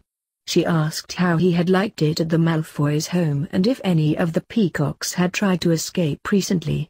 He answered honestly to all of the questions directed at him, used to this strange manner of his. Acquaintance *s. Friends. Of Luna's. A problem presented itself when a couple of Draco's old friends appeared with their parents and Draco had yet to return from showing the other guests to the ballroom. He probably got caught in a boring conversation. Those traps were all around this night.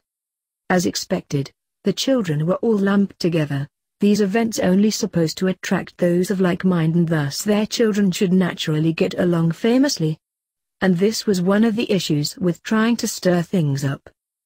The Slytherins had always held a cool arrogance around Gaara as long as they held him at a significant distance, but now that they were forced into close quarters they found themselves a little more indifferent than their hostile natures might otherwise have dictated. Still, it did absolutely nothing to quell Luna's chattiness.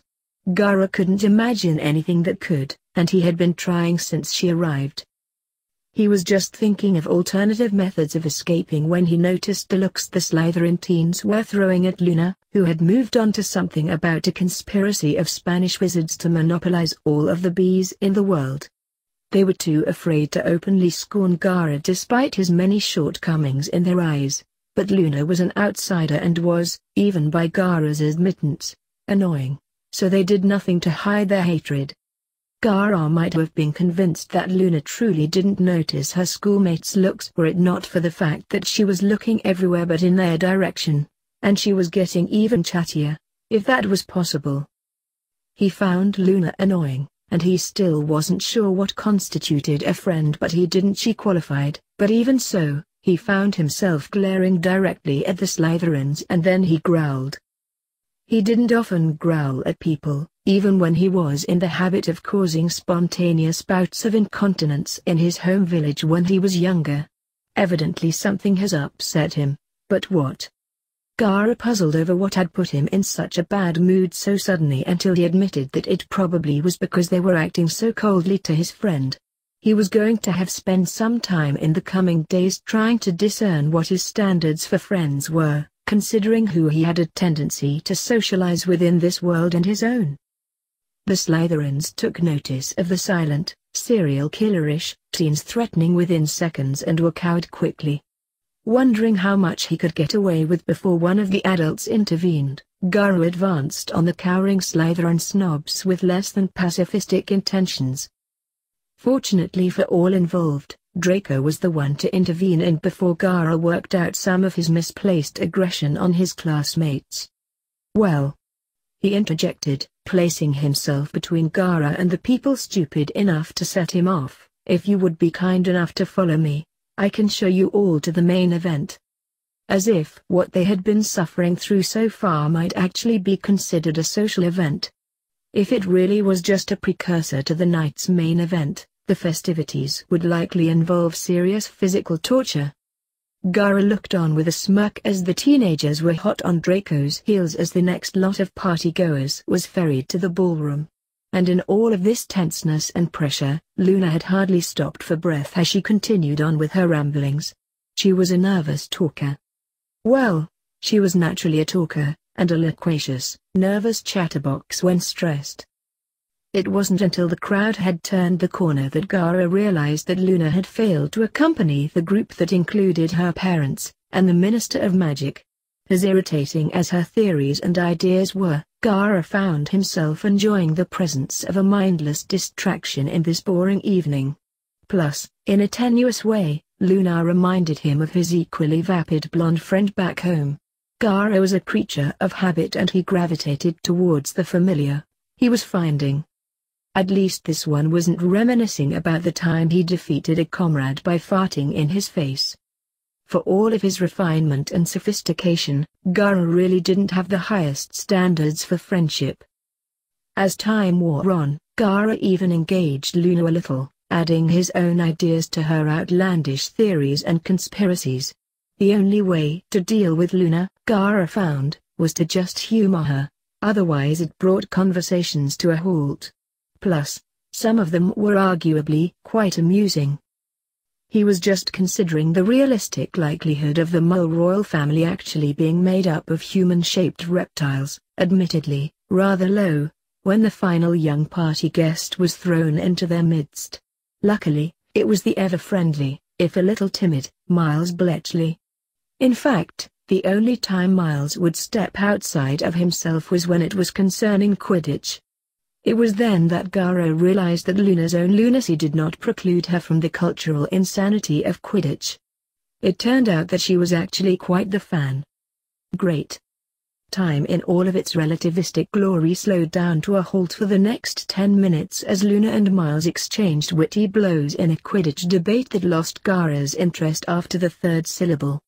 It was at that 10-minute marker that the gods took mercy and the Malfoy seniors told Gaara to take the accumulated guests onwards into the house and to the ballroom. Lacking any means to politely beckon the guests to follow him, Narcissa did the patronizing thing and did it for him. "Pardon me, ladies and gentlemen, our young guest, Gaara, would like to show you to the ballroom. If you please follow him." At least she hadn't made mention of his disability, though doubtlessly that had been brought up in whispers earlier in the evening. He was a curious addition to the event, like a dancing bear invited in to entertain guests. The walk from the entry hall to the ballroom was not a long one and could easily have been left to the guests to make on their own steam, but Gaara figured this was just one of those incomprehensible expectations under the same parachute of etiquette that disallowed and obliged a myriad of bizarre acts and behaviors. He knew to just go with it and save himself the headache of hitting his head against a brick wall, otherwise known as debating good manners. The ballroom was even more opulent than it had looked earlier that evening, now lit by the many chandeliers and filled to the brim with nattering, well-dressed witches and wizards. The mixture of squib and mole-born servers flitted around and tried to be invisible amongst the people who hated them the most in Britain. Gaara hoped the hors d'oeuvre would gravitate towards him sooner rather than later, as he was already peckish and he had been warned that the actual food would be a long time in the coming. As he meandered towards where Draco was introducing two equally snobby witches to one another, Gaara marveled at those assembled in the room. He realized that it was only in Hogwarts that the Slytherins were easily distinguished by their green colorings. Out in the real world, their true prowess was revealed, blending in. A Slytherin's greatest trick, their greatest skill, was the camouflage themselves as a Ravenclaw, or a Gryffindor or even a Hufflepuff. It was only a few minutes later that Mr. and Mrs. Malfoy entered the chamber, and Draco helpfully explained that the time for polite arrivals had passed and anyone that came after this point would be greeted by a squib and would be given a worse table. Draco's mother was a genius when it came to seating arrangements. Draco said that last fact with a curious sense of pride that Gaara wondered about. Along with the hosts of the evening came the few witches and wizards who had chanced arriving late or not coming at all, including Severus Snape, who Gaara decided he would keep an eye on this evening. If he lost track of his head of house, there was every chance, especially with his luck, that they would run into each other. That was the last thing either on them needed. Gaara hung around Draco for the most part, not needing to say anything and just looking a little bored, which did not look at all out of place amongst these high society people. He was given little regard in conversations, or rather, he was given little regard in the conversations that were directed at Draco or him. It wasn't simply his narcissism, judging by the not-so-subtle stares that pierced the back of his head every few seconds. Draco had, like in so many other areas recently, explained before the party that many people would be curious about him, and not only because. Here, Draco had actually paused and blushed, trying to think of a kind way of calling Gaara weird, of Gaara's eccentricities, but also because it was highly irregular for a family like the Malfoys to invite guests to stay, especially those without extensive and illustrious lineages behind them. Still, if Draco was an expert on high society matters, Gaara was an expert at ignoring ill-concealed stares. It was that very same ignorance that blinded Gaara to one person in particular who was failing spectacularly to hide his interest in the redhead. Fudge had, of course, been aware that one of the reasons of the sleepless nights of late would also be in attendance at the annual Malfoy shindig, and so he had searched the crowds as soon as he arrived for him. He was certainly less imposing than he might have been led to believe, though those eyes of his were as terrifying as all of the reports on the boy had suggested. The underwhelming nature of Gaara's stature and appearance seemed to be a consensus in this world. Gaara liked to believe that the people in his world had feared him as much for his impressive physical presence as his mountainous body count. Everyone takes pride in something. Fudge had been advised by Morbius, who was taking the lead on this potential issue, not to interact or approach Gaara in any way this evening. Doing so would complicate any future plans inexorably, so of course Fudge went over at the first opportunity to take the boy's measure. The prematurely aging lifelong politician was still holding out hope. Deep down, this was in fact just a boy, and the mysteries surrounding him would amount to no threat. He was many things, most of which might not endear him to the enlightened voter, but he was not the sort of man who took pleasure or joy in planning the persecution and defeat of children. He may be ineffectual, according to some, but he was no monster. Of course, it would be questionable for someone of his extremely important station to brazenly approach and introduce himself to a pair or relative unknowns, children even. Gaara was, to the unknowing masses, a complete nobody, and the less said about the spawn of that insane Lovegood writer the better. It was one thing when a magazine called him a fool or a liar, at least those he could reasonably deny, but when he was accused of being two dwarves pretending to be a full-sized man so that he could steal the toupees of wise Agmat officials, he had not recourse. If he tried denying that, he would look the fool regardless. It was just luck that, in this situation, the problem turned into the solution as Luna spotted the Minister of Magic close by and dragged Gaara over. She introduced herself, and when Gaara made no move to do the same, she introduced him too. "Good evening, Miss Lovegood, and Mr. Gaara. I've read many of your father's articles. They were very interesting," Fudge said, trying inconspicuously not to look into either of the terrifying teenager's eyes. Well, Luna was more off-putting than actually scary to look at. She was scary in the manner that a complex dome or a great height might be. Not that he would ever admit such a feeling. "Thank you, Minister. I'm glad that rumor that you can't read turned out to be false. Illiteracy is a terrible thing." Luna was entirely oblivious to Fudge's anger at her statement. The man clearly didn't know that Luna was incapable of the complex malice that would have predicated her having been mocking him. She was honestly glad. Gaara wondered if any prose written about Luna would include an inordinate number of ellipses. "And Gaara, I've heard so much about you. It's not every day that Hogwarts takes in an exchange student. I also heard that you were a foreigner, is that true?" Luna had seen something shiny and wandered away from the conversation. Gaara would track her down in a few minutes to make sure she was okay. "You've heard a lot. I almost hadn't believed the stories about your magical abilities. They really are quite remarkable." Fudge stared at the sand freely floating its formless state, knowing that there was no magical artifact or wand at work here and that it was entirely Gaara's power. "I am glad the Malfoys have been so hospitable in your time here. I work very closely with Lucius at the Ministry and I know that he is a good person." Both of the conversational partners wondered if the other knew how false that statement was. "The people of this country are very kind. Where are you from originally, if you don't mind my asking?" "A country far away, hidden from most. It isn't a very kind or forgiving place." "I'm sorry to hear that. War can be hard on people, and that turns them hard." "Yes, I suppose it does." Cornelius didn't know what to make of that. The mention of war, even the word itself, sent shivers down his spine. Could that be the truth, the hidden fact that would fill in the blanks of this mysterious boy? The three-letter word that accounted for so much. "So, how did you come to find yourself in Britain? So many fine magical countries to choose from, after all." Do you perhaps have family here, or you knew someone in the country beforehand? I wanted to travel and England seemed like a fitting choice. It's very different from my home, but there is a lot here that I have come to appreciate.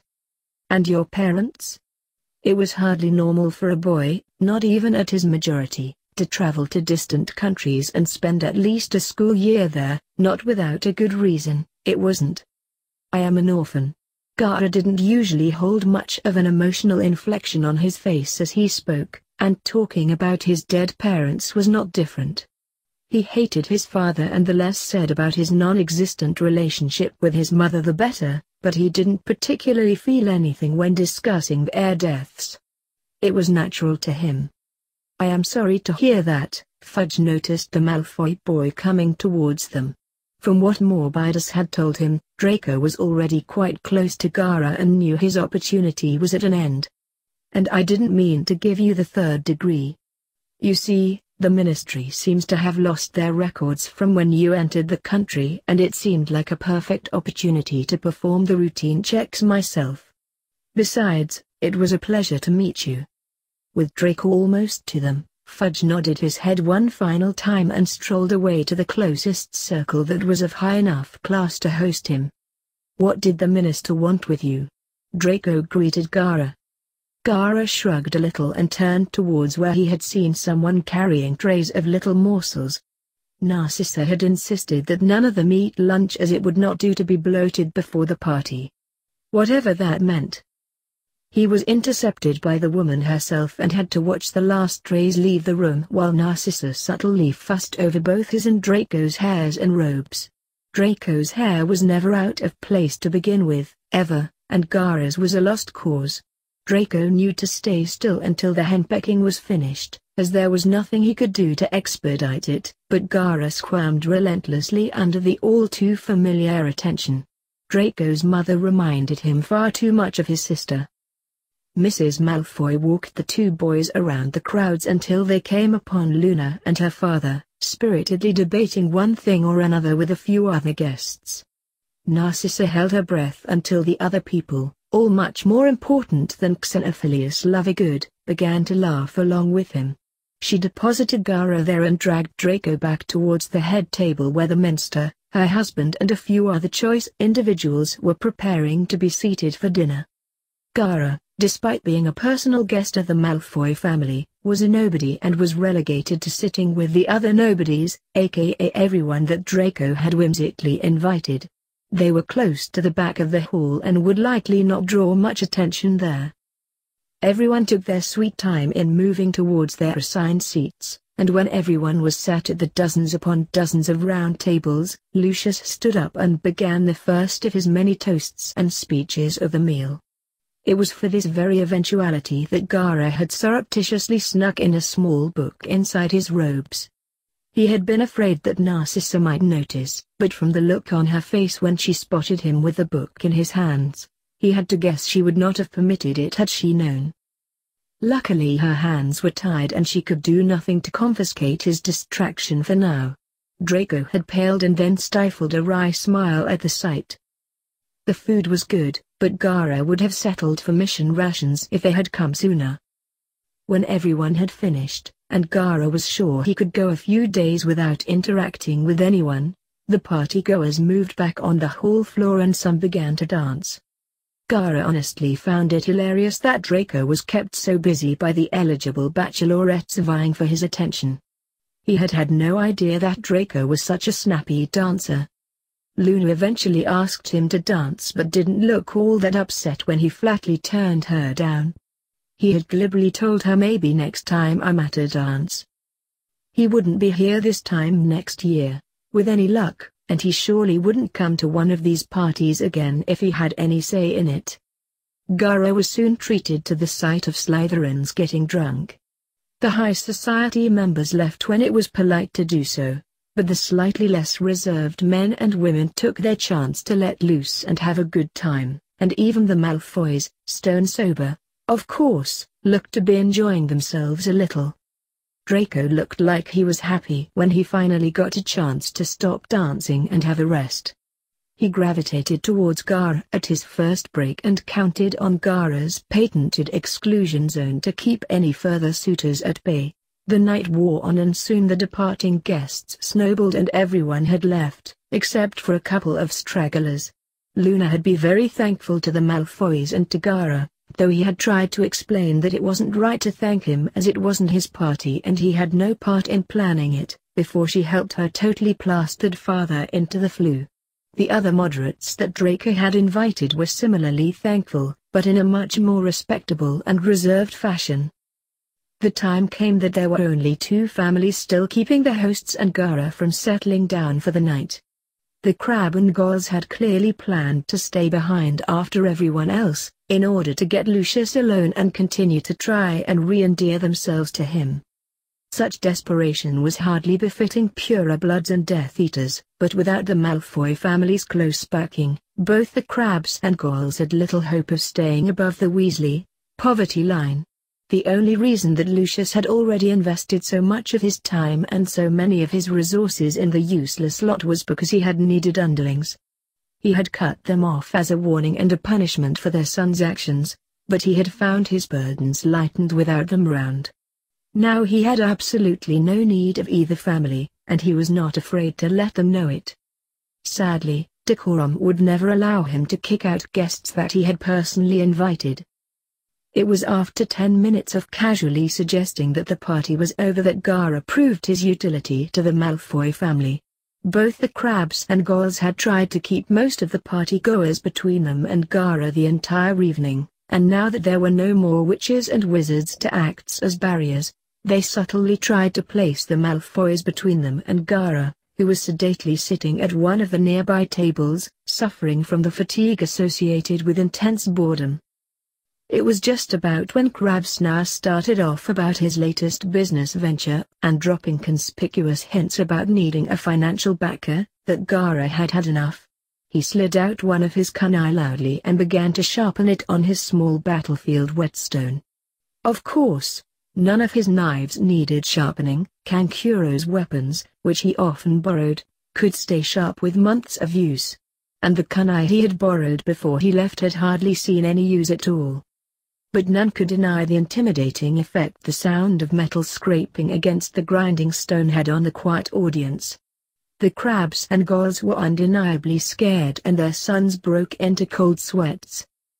Narcissa had to wrestle the smile off of her face when the heads of both of the detestable families fought to make their pitiful excuses and all but run from the ballroom and back to the flue before the other. Draco had expected Gaara to have disappeared whilst they watched the other flee, but when he turned back to him, he had just returned the kunai and its sharpening stone to his hidden pouch and looked up at Narcissa. "You may go now. Thank you for behaving yourself tonight, Gaara." She showed him a rare smile and he didn't have an expression on his face. Faster than Draco could blink, Gaara had disappeared from the ballroom, probably to soothe his raging headache. The Malfoys also decided to turn in for the night, albeit at a much slower pace. They left the mess for the Squibs and Mulborns to clean up. They should have the place spotless by the morning. If they didn't, Lucius would be having words with their supervisor, or destroying their reputation so that they would never get hired again. Draco went upstairs and tried to sleep away his aching muscles and Gaara sat in the attic, the hiding place he had been using regularly since none of the Malfoys had thought to look for him there even once. It was nice and quiet and reminded him of one of his early homes after Yashamayu's death. Only it had fewer rats. Meanwhile, Lucius and Narcissa shared a drink in the drawing room and began to discuss the night as they always had after each and every event that they had hosted since they married. Who had been talking to whom, and salacious gossip to be spread or quashed, any influential contacts made or strengthened, anything of note that had happened that evening. Lucius was the member of the Wiseagmat, the politician, the Death Eater, but he was by no means the only tactician in their relationship. They had decided long ago the division of their roles and were the perfect couple for it. When they had talked over any and all the possible ramifications of the evening's events, Narcissa stood and gave her husband a kiss on the cheek and retired for the night. All the while, Lucius sweated over what hadn't been brave enough to tell his beloved wife, that the minister had been positively frosty towards him during the party, and work had been little better. Somehow, he had lost Cornelius' hard-won confidence. He poured himself a second drink. One night, a couple of days following the Malfoy Christmas part, Lucius pulled Gaara aside after dinner to have a chat. Gaara had scarcely stood in Lucius' personal study since arriving, and only ever when accompanied by Draco and either of the Malfoy parents. He didn't know whether they thought he would steal or break something, but he had respected the room's sanctity and stayed away except when called for or when he wanted to read one of the books in there. "Have a seat, Gaara." Lucius sat himself behind his desk and waited patiently as Gaara took his sweet time in settling himself down. "We need to talk. We both know that there is more to you than meets the eye. In fact, I imagine most people that meet you can probably see that you are." Lucius paused. "Different, but none of them have had the nerve, or perhaps they just haven't had the motivation to ask you to your face exactly what you are." Gaara knew that this was not just another meeting with an adult of this world that saw him as a child. This man knew that he was as much an adult as anyone. Such was the understanding of two men who had shed masses of blood for one reason or another. "But that isn't what I need to ask you tonight. Frankly, whoever you are of use to me as long as you are loyal to my son. Anything more than that is irrelevant, for the moment." Lucius paused again. He was clearly struggling with treating a child as a conversational equal, or perhaps he was just struggling with the subject matter, whatever it was. "You know of our history, the British Wizarding War, I presume?" Gaara nodded. "And I assume that you know roughly what part I played in it. The time for legal denials and ambiguities has passed. I need to know, if war starts again, and I and my family take our side, where will you stand, Gaara?" When no answer was forthcoming, he continued, "The Dark Lord is generous to his loyal followers, more than anyone on the outside can understand. He could grant your greatest wishes. But if you face him on the wrong side, his wrath is without measure. He will rain vengeance down on anyone who does not swear fealty to him. Do you understand what I am saying, Gaara? You don't need to give your answer now, or even give it to me. The time will come when the question is asked by him, and then you will have to be sure who you will stand beside when this world changes." Gaara made absolutely no move to respond and maintained the tense standoff with his formidable stare. Lucius eventually sighed and thanked Gaara for his time. Gaara stood and left the home office, casting one last look back at Lucius but still offering no confirmation nor condemnation towards the ultimatum he had just been given. Frankly, Lucius was stumped by the reaction. Gaara probably wanted time to consider the offer, or else he didn't want to choose a side at the moment and wished to abstain, though that would only suffice until it all began in earnest. No one was allowed to sit outside of the coming war, especially someone so closely connected to his son. He would need to keep an eye on those two, even more so now. For 10 years he had had peace. No war, no Dark Lord or boy who lived, no mysterious troublemaking teenagers, just his family and his simple ambitions. Things were going to change. He had always believed that was the right way, but it would be far from easy when that shift came. All the while, Gaara worried. He had hoped something like this wouldn't happen, as the simple act of being asked to join the war, on either side, disallowed him from ignoring it entirely. Like it or not, he was now involved. All that remained was that he pick a side, or flee. Obviously the latter was preferable, but by no means was it assured. Either way, he did not intend to become a weapon for yet another war. But he did have people to protect here. Draco had never before woken up before Gaara on one of the nights that Gaara had decided to sleep, and Christmas morning was no exception, but Draco did barge into the guest room hours before he might otherwise have. It was, in fact, only an hour after Gaara himself had awoken and the sun would not rise for a while yet. "Merry Christmas, Gaara," Draco announced by way of greeting, and his exuberance earned him the customary morning nod for his troubles. Despite the saying, the excitement was not contagious. Gaara was quite content to finish the book he was reading before he indulged whatever crazy traditions were encompassed in this Christmas hassle. He didn't see why a holiday would mean that Draco, usually something of a sloth, would get up early and then expect Gaara to join him in celebrating whatever Christmas was all about. Sadly, this childish turn that Draco had taken also meant that he wouldn't take no for an answer and practically dragged Gaara out of the guest wing and up to the freezing owlery. So post was something to do with Christmas? He was a little surprised to find the small pile of brightly colored boxes sitting on a small table in the center of the chamber. An owl flew in and dropped another disproportionately large present onto the table before flying straight back out. Families usually hire postal owls for Christmas when they have to send lots of presents. Unless they're really poor, then I suppose they just send out their own owls to each family, but that overworks the owl. Although, if they were really poor, they probably wouldn't be able to send out too many presents. Draco pondered as picked up one of the presents and invited Gaara to find his own name on one of them and take it too. Mother and father always said I was allowed to open one of my presents in the morning, but since you're here I don't see why you can't too.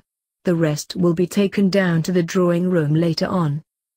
They returned to Draco's bedroom and began to unwrap their presents, Gaara trying studiously to follow his friend's lead. If he was going to be a part of this Christmas thing, he was going to try and do it right. For instance, from the disgusted look the platinum blonde shot at him, the neat and tidy method of unwrapping his present was not appropriate. Draco had received something called Rememberall from a distant relation, but he didn't seem too happy about the gift. Apparently, judging by the perfectly clear orb, he had no trouble remembering an unpleasant memory associated with it. Gaara had received a pair of socks from Dumbledore. Draco snarled and said that the old coot sent socks to all of the orphaned students. Gaara thought it was a kind enough gesture, and he was mature enough to appreciate that new socks were indeed a comfortable luxury. He was surprised to be getting gifts at all. They lounged around for a little while, the sun having yet to rise, and Gaara even goaded Draco into a game of wizard's chess. Draco had grown bored of chess with Gaara because of the ease with which the redhead beat him every time they played. If it weren't for Gaara's ineptitude with magic or his total obliviousness in most social situations, Draco didn't think his ego would survive his friendship with Gaara. Sooner than Gaara had thought, Draco giddily declared that it was now time for them to go downstairs. Furthering his surprise, Gaara saw that Lucius and Narcissa were already awake and sitting in the family room, both sipping large cups of coffee. "Merry Christmas, Mother. Merry Christmas, Father," Draco said. He was acting more like a child than Gaara had ever seen him. It was a relief to know that he wasn't a snake to the core. "Merry Christmas, Draco," Lucius drawled, taking another swig of his coffee. Apparently the adults in the room, though resigned to it, were still fighting to remain composed this early in the morning. "Merry Christmas, sweetheart. And Merry Christmas to you too, Gaara," Narcissa said, smiling in between yawns. This world really needed a Rocklee to liven them up. He would happily give them his worlds after he had returned. Gaara's handful of sand that he kept on his person rose up. "Merry Christmas." He sat on the sofa with Draco, noting that his friends probably would have sat on the floor if the Malfoys didn't have company. As they sat in comfortable silence, each of them enjoying their hot beverage, Draco and Gaara had been given a hot chocolate each instead of coffee, despite Gaara's vehement disavowal of the association of his age with his apparent sweet-toothed tastes. An owl swooped in through the door. Gaara was the only one who seemed to notice the owl until it had landed within arm's length of Narcissa, at which point Lucius and Draco started to look uncomfortable. The matronly witch had a sad smile on her face when she retrieved the small envelope clutched in the owl's talons, and Gaara wondered what part of the Christmas ritual this was. As far as he knew, all of the post overnight and in the morning had been left up in the owlery to be brought down a little late by the hired help, so it was curious that a letter had been brought straight to the family. More so, that it was taken directly to Narcissa rather than the head of the household who had received every one other piece of mail since he had been there. Without any further ado, she carefully opened the envelope, using a handy, jewel-encrusted, silver letter opener and pulled out the single sheaf of parchment. He would have expected, with the generally grim demeanor around the room, that this must have been some sort of business missive, but he was also given to understand that Christmas was a day where absolutely no business was performed. Unexpectedly, Narcissi cleared her throat and began to read it aloud. "Hello Sissy, Draco, and Lucius. Thank you for the chocolates. You always did have the best taste of us. Azkaban is cold. I ate a bug, but don't tell anyone. Apparently our blood traitor cousin escaped. Him rotting here amongst us has been the only entertainment we've had for years. I'm glad Draco is well and that he is already drawing in followers. We need all of the people we can get when the Dark Lord rises again. There's a Dementor coming, so I'll stop writing. Love. Bella. P.S. Lucius has stupid hair." Narcissa tried not to look heartbroken at her little sister's fragmented, almost illegible letter. Bellatrix has always had the most beautiful penmanship when they were children together. Inmates in Azkaban were allowed one piece of mail a year, and thanks to Lucius' connections, Narcissa was able to send a little bit of chocolate with her missive. Once every 3 years. For those unfortunate enough to have to stay any longer than that, inmates were also entitled to one visitation. Narcissa always went alone when the time came around, after she had tried to take Draco 1 year. It hadn't been a gloomy castle, the misty island, or the lingering sensation of the Dementors corralled away from the visitors that gave Draco nightmares for weeks afterwards. It had been the sight of his aunt, of whom he had seen many pictures back when she was still sane, beautiful and able to smile. She was a different woman after her years in Azkaban's highest tower, and he had spent the entire visit clinging to his mother and begging to go home. At least her sense of humor hadn't been robbed from her entirely, judging by her postscript.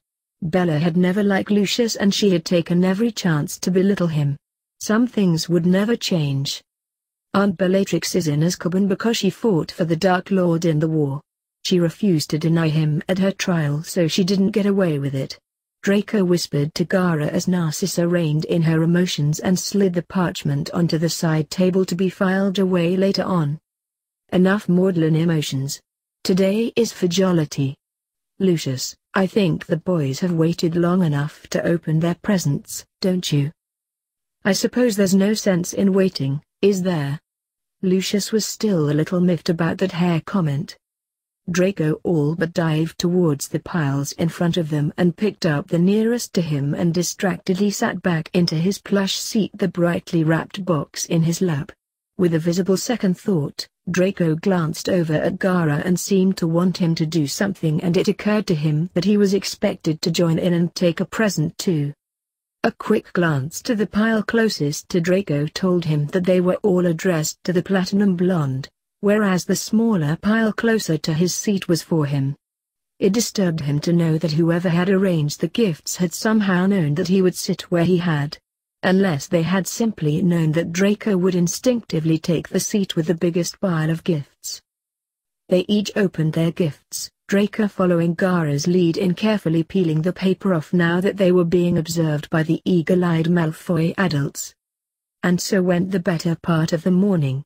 They both started with the heaps of gifts that had been sent in the days prior and that very morning, many of which had only come for Gaara after people had seen him as the guest of the Malfoys at their annual party. Both of the boys received a slew of trinkets and expensive-looking toys from various strangers, as well as a few choice books and some clothes. Of course, Draco's gifts were almost uniformly more lavish and fancy, but that suited Gaara's tastes perfectly. Most of the people he didn't know, and they had sent things he didn't really want. It was a peculiarly wasteful custom, he believed, but it did seem to make Draco very happy. When the mountains of gifts had been unwrapped and restacked after being conscientiously appreciated, then came the more personal gifts that had been held back by the Malfoys. Draco, practically twitching with anticipation, insisted that Gaara open his gift first. He was presented with a heavy box which he unwrapped as quickly as his meticulous nature would allow, and found a dark wooden case, inside of which rested an ornate and beautiful silver dagger. He took it out of the box and admired the jewel-encrusted hilt and the even weighting.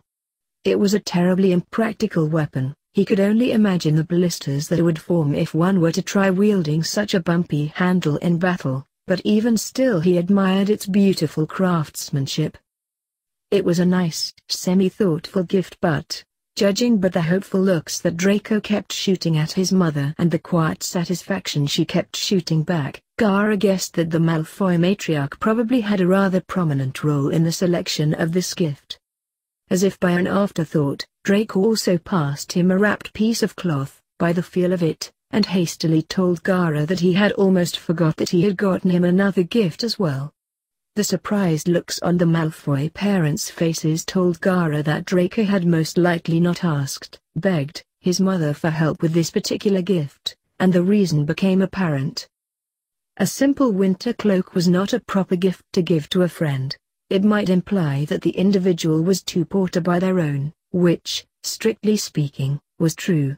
I know you already have a cloak, but I thought you might like one that has an inbuilt heating charm, since you're always cold.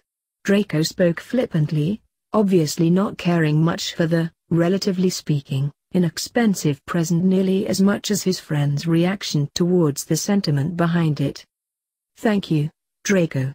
Gaara smiled as he looked down at his favorite gift so far. Gaara would need to be careful. If his friend continued being so thoughtful and kind, he might actually end up hugging him or some other such distasteful act of emotion. Lucius and Narcissa also had their own small pile of gifts, which Draco explained were just the ones they were willing to be seen to accept. The rest were either thrown away or returned to the senders. The results amounted to a handful of vastly wealthy witches and wizards and what was left of Voldemort's inner circle, though the last part was not explicitly said in front of Gaara.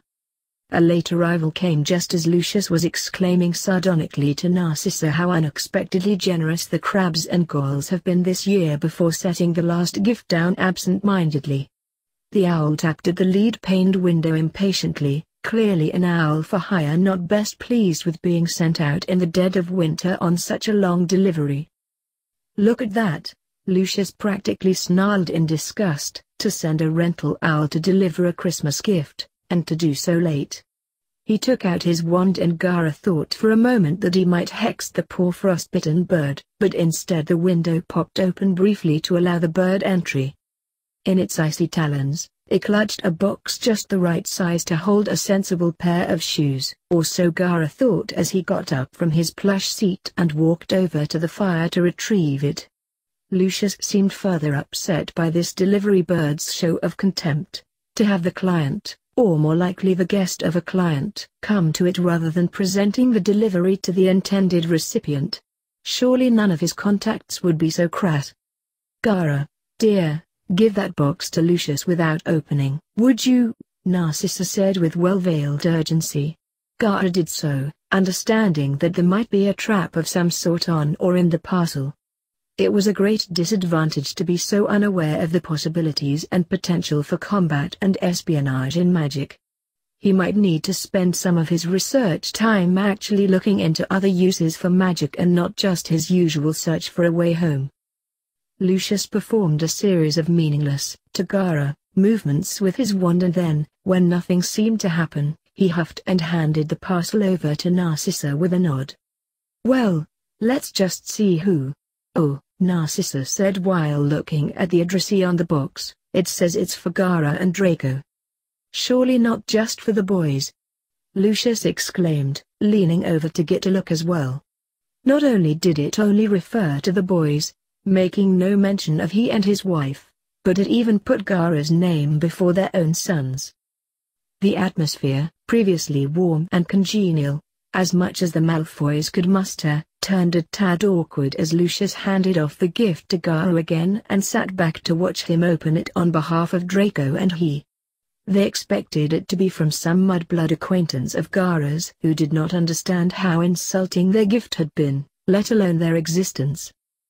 Lucius had to bite back his expression of rage when Gaara tore off the brown packaging paper and found two brightly wrapped presents with little cards tied on, one for each boy and both apparently from Professor Remus Lupin.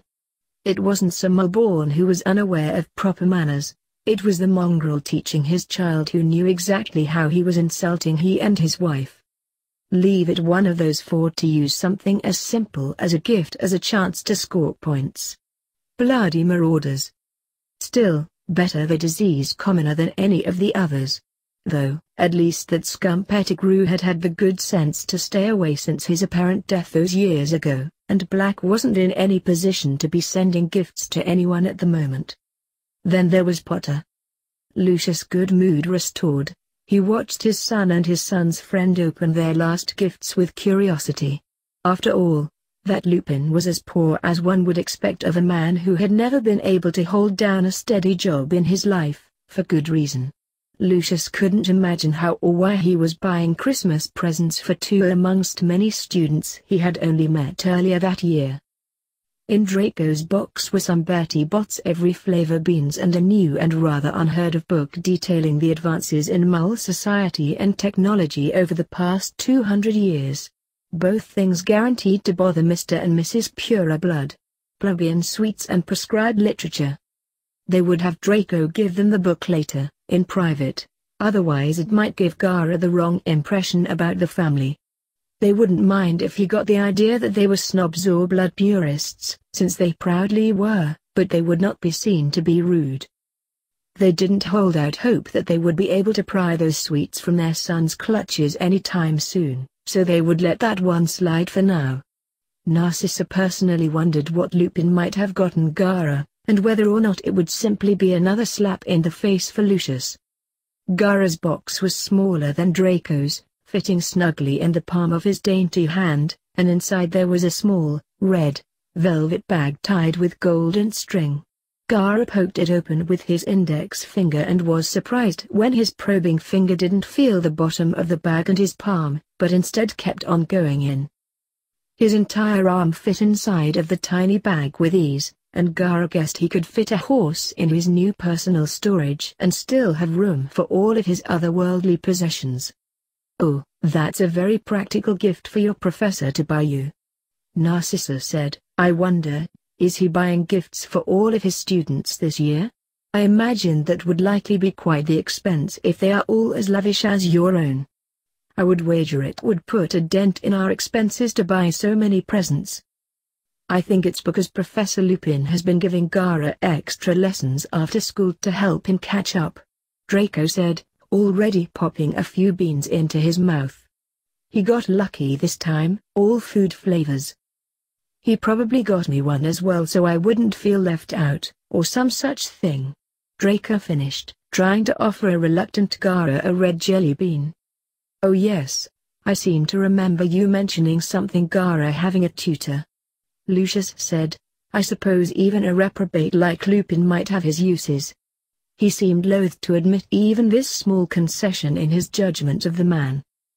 The foursome spent a little while longer examining and appreciating their gifts before Gaara excused himself from the room. Instead of continuing on to one of the bathrooms on this floor, Gaara stopped outside of the door and pulled the little bag back out of his pocket. He had felt something inside earlier, but an intuition told him to wait until he was alone to see what it was. He didn't know what to say when he pulled out what was obviously a broom wrapped in brown packing paper, which made the profanity that he accidentally uttered something of a surprise. As luck would have it, his mute state worked in his favor this time. A moment of epiphany struck and Gaara pulled the wizarding toy out of his bag and tore of the note attached.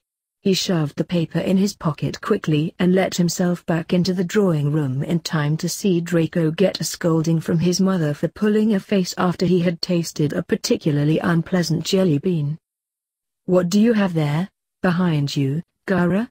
Lucius asked, hiding his grimace at his son's childish antics.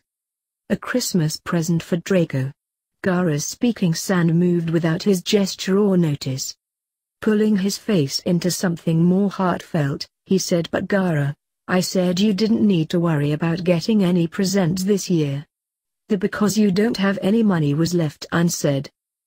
Not one for mincing words, or saying them, Gaara walked forwards and thrust the recycled present at Draco. "I hope it is a good one," his son spelled out as Draco took the gift. Draco had a nervous smile on his face as he accepted the gift, beyond grateful for the gesture alone, but the reality was that his dirt-poor friend had most likely scrounged up a cheap and useless second-hand broom, and Draco would have to try and pretend that it wasn't a piece of junk. He might even be obligated to fly it once or twice in front of Gaara as thanks. It would surely be awkward when his father bought him the new Nimbus 2003 that had just been released, which was over 2 times as.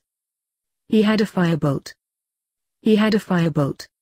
Gaara had given Draco a firebolt. Gaara had given him a firebolt. Draco stared uncomprehendingly at both his hopelessly stoic best friend and his brand new, not even released to the public broom. He didn't know whether to kiss his friend or his beautiful new broom, but after assessing which was least likely to kill him afterwards, he kissed his broom. How on earth did you get this broom? This broom isn't even on the shelves yet." If Gaara had known the fuss this would cause, he would have gone with his first instinct and burnt the thing. "Is that a firebolt?" For the first time that morning, Lucius seemed genuinely interested in proceedings. "Really, Gaara, where on earth did you find this broom? Could you afford it?" Draco was asking entirely in disbelief, as no one present believed for a second that he wanted to give his new broom up. Gaara could have told them that he snatched it out of the hands of the Minister for Magic, and Draco would be asking for his father's lawyer. "Horses do not like you looking in their mouths," Gaara sagely wrote out. "What?" Draco said, trying to decipher the meaning behind that sentence. "Draco, I think he means you shouldn't look a gift horse in the mouth," Narcissa supplied, smiling despite herself. It really was a very generous and thoughtful gift for Gaara to give. Even she also wanted to know where it had come from. Gaara blinked at hearing the proper saying, but he still didn't understand what it actually referred to. Narcissa went on to say, once Draco had momentarily stopped rubbing his cheek against his new broom, that if the boys were good they could go out and play with the broom for a little while after lunch. Of course they would both be bundled up with as many heavy fleece items clothing that the Malfoys possessed. Narcissa wasn't about to see her precious son, and Gaara, out in this biting cold without the proper protection. Due to his less than voluble nature, it escaped Draco's and Narcissa's notice that Gaara was frowning even more prominently than he usually did. Lucius did, however, happen to notice, but his quirked brow was as far as he was willing to acknowledge it. After all, his entire schooling experience, from his first hour in Hogwarts, had taught him to take note of any weaknesses he observed and exploit them at the proper moment.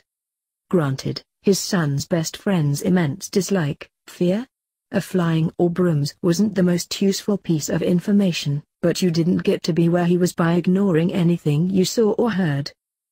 And so the morning and day went in the Malfoy house Manor, Draco indulging every neglected childish, whimsical bone in his otherwise stoic, noble nature, and Gaara being dragged kicking and screaming along for the ride, trying to convince himself that he hated every moment. All the while the Malfoy parents enjoyed, in their own way, both the day and their son's seldom allowed exuberance. In the evening, the boys were called to dinner and found what Gaara could only describe as a feast fit for a gluttonous king. There was enough food to feed an entire clan of hungry ninja, and instead it sat in front of 3 skinny wizards and 1 ninja who had never found any real or particular satisfaction from eating. They ate largely in silence, as they had in the majority of their meals since Gaara arrived, but eventually the redhead sighed and scrunched up his eyebrows and commanded his sand. "I have to leave tomorrow morning." He had been putting off telling Draco this since he had arrived, and had considered just disappearing once or twice. He had come to the conclusion that Draco would either take that incredibly personally, or else he would pay lots of people to go looking for him. Narcissa was the first to notice the silent message hovering in the air when she saw Gaara had stopped eating, and it caused her to put down her fork. Lucius noticed his wife had paused at the other end of the table, ever vigilant of when she wanted to say something. Narcissa was not known to speak without reason or meaning unless they were at a social function. Finally Draco noticed that everyone had stilled and regular clinks of the silverware had stopped. Looking up, he performed a double take when he skimmed Gaara's message, and had to read it a third time for the message to sink in. It was devastating to see that his friend wanted to leave before the end of the holiday break. Having Gaara here with him had been better than he could have imagined, even if the acerbic boy had spent most of his time reading or exercising. Growing up, the only times he could have company his own age were when his parents organized play dates with other suitably prestigious families' children. These meetings had always been political negotiations, so his actions and movements had to be controlled or restricted so as to not look bad in front of important contacts. It wasn't like he couldn't have any fun, but it had always been a burden on his mind that his playing or socializing could adversely affect his family, which his parents had always stressed was paramount. But having Gaara around was what Draco imagined having a brother was like. No pretenses or niceties, simply friendship and occasional conflict, like over morning training or Quidditch practice, and he had thought that Gaara had enjoyed it as well, in his own scowling way. "Might I ask why the change of plans, Gaara?" Narcissa broke the silence, affecting his practiced smile and putting his cutlery down on his plate in the proper positions. "Yes, I'm curious to know what has changed and why the last-minute notice." Lucius piped up, not appreciating the lack of courtesy from the urchin he had seen fit to allow into his home. This was why he continued to rally in favor of etiquette lessons at Hogwarts, not matter how outdated or elitist Albus insisted they would be. Socialist nuisance. "Dumbledore has called me back for testing in a few days." He wouldn't have minded a little more of the roasted goose he had been slowly eating, but it seemed like the meal was over. "He said he wanted to check my progress as a transfer." "What? Now?" Draco blurted out. "I will be making my own way back to the school, seeing more of this country." "Do you mean to say that you will be walking all the way to Scotland from here?" Lucius arched his eyebrow. "I will fly as far as I can. It will take a couple of days." "You'll fly?" Narcissa shared the surprise of everyone else at the table. "But you hate flying, and you don't even have a broom," Draco said, hoping he might be able to convince Gaara to stick around for another day or two before taking a pork just for the test. His father would certainly pay for it if he asked hard enough. "I will use my sand. I have traveled further before, it shouldn't be a problem." "Oh, right. Your sand." Draco worked to keep his face blank. "Well, I suppose if there is nothing we can do to persuade you to stay a little longer and take a faster route there, that's that then." It seemed as if Narcissa was saying it more for her son's benefit than for Gaara's. "Trust that old coot to call you up to him with hardly any notice. Still, it is the headmaster's prerogative, and I suppose you are something of a special circumstance. And also something of a mystery, irritatingly. Nonetheless, I will certainly be bringing up his latest contemptible display of belligerence at the next school board meeting." Rather than inconvenienced, Lucius looked like he had been given an especially pleasant Christmas present. "I am sorry for the lack of notice. I will be departing in the morning. I will have the cooks prepare you a little something for your travels, if you would like," Narcissa said, picking up her knife and fork and resuming her meal. "Thank you. That would be much appreciated." As the adults, somehow including the diminutive Gaara, come to an understanding, Draco brooded quietly and tried not to show his displeasure. He didn't want to look like a spoiled child whose friend had abandoned. No matter how close that strayed towards the truth. "Are you sure you wouldn't rather take a pork, or maybe get someone to apparat you there?" "Entirely." Gaara remembered his last apparition, and it was not a fond memory. "And I'll see you when I come back after the holidays?" "I would imagine so, as we share a room." Gaara's wide-eyed innocence made Draco suspect he was not being sarcastic. Typical. "Be careful on your journey, and stay clear of moles, Gaara. It's been a pleasure having you." Narcissa stood close to Lucius, bracing herself against the cold. "Yes, a pleasure. Please do come back," Lucius said shortly. Gaara nodded, calling the sand out his trusty cord and mounting it. He was entirely grateful to Draco for his heated cloak. It was going to be a long journey, several hundred miles, and this country really gave new meaning to the dead of winter. "Thank you again for your hospitality. I'll see you at school, Draco." And with those parting words, Gaara flew into the sky and northwards. He was going to miss Draco's company. Strange. As it transpired, Christmas didn't only come to the Malfoys, but almost everyone else that day. In Little Haggleton, the expansive Weasley family had enjoyed a rare treat in recent years, with their entire family gathering under one roof to celebrate Christmas. It was a welcome coincidence that they had won the lottery, allowing them to pay for their children to travel back from Hogwarts the year that there was a terrible murderer on the loose and targeting the school. And the money had even paid for Bill and Charlie to visit as well. As one would expect, it was a truly raucous affair, with the brothers all telling the best stories they could think of without their mother hearing. Arthur even joined in for a bit before Molly stormed up and broke them up. Meanwhile, Ginny was penning yet another letter to Harry. She was still miffed that she couldn't send any of her thoughtful missives without her mother's approval. Something about scaring him off or something. The Granger family Christmas was a smaller event and definitely a quieter one, with just the three of them enacting the perfect middle-class festive experience. They woke up, had smoked salmon and opened presents, relaxed for a while before Mrs. Granger cooked up supper, and after eating they all went on a walk.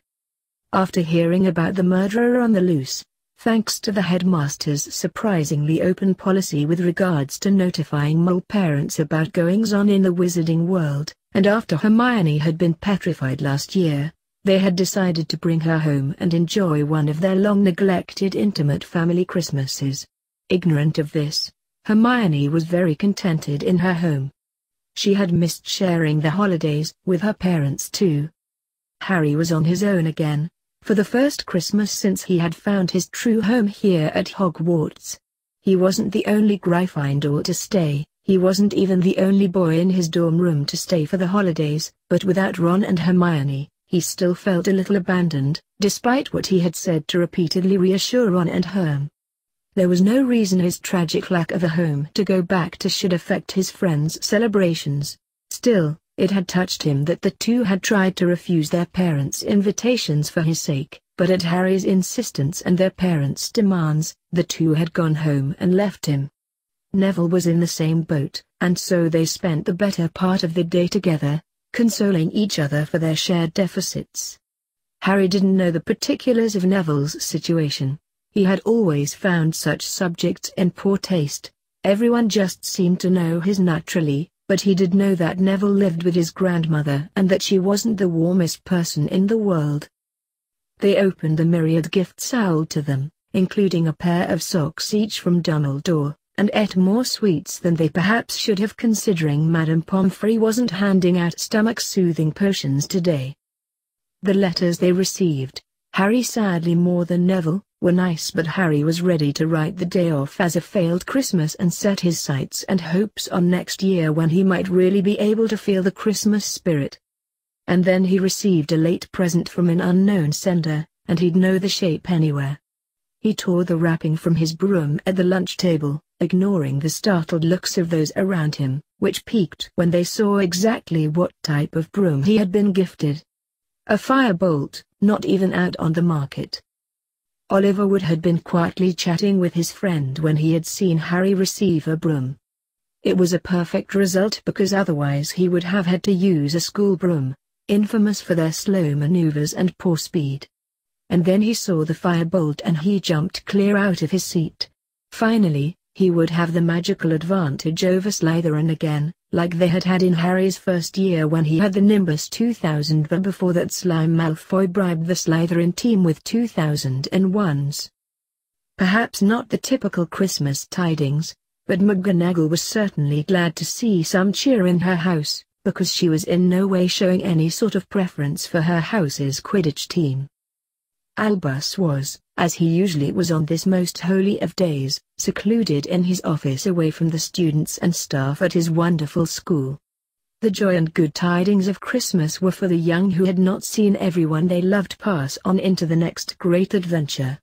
He had no family left to speak of, since Aberforth was not someone he liked to speak of or to, so every year at this time he hid away from those who respected or admired him, and considered those whom he had lost. He took a break from the letter on his desk and peered out of his window at the snowy grounds below. He could just make out Remus wandering aimlessly through the fields towards the Forbidden Forest. It wasn't right that he had lost almost as much as an old man like him. At least Albus had the reassurance that his own friend-turned-enemy, Gellert, was still safely locked up in Ermengarde. Then again, for people like Remus and him, those were simply the hardest losses to bear, those who were no longer friends.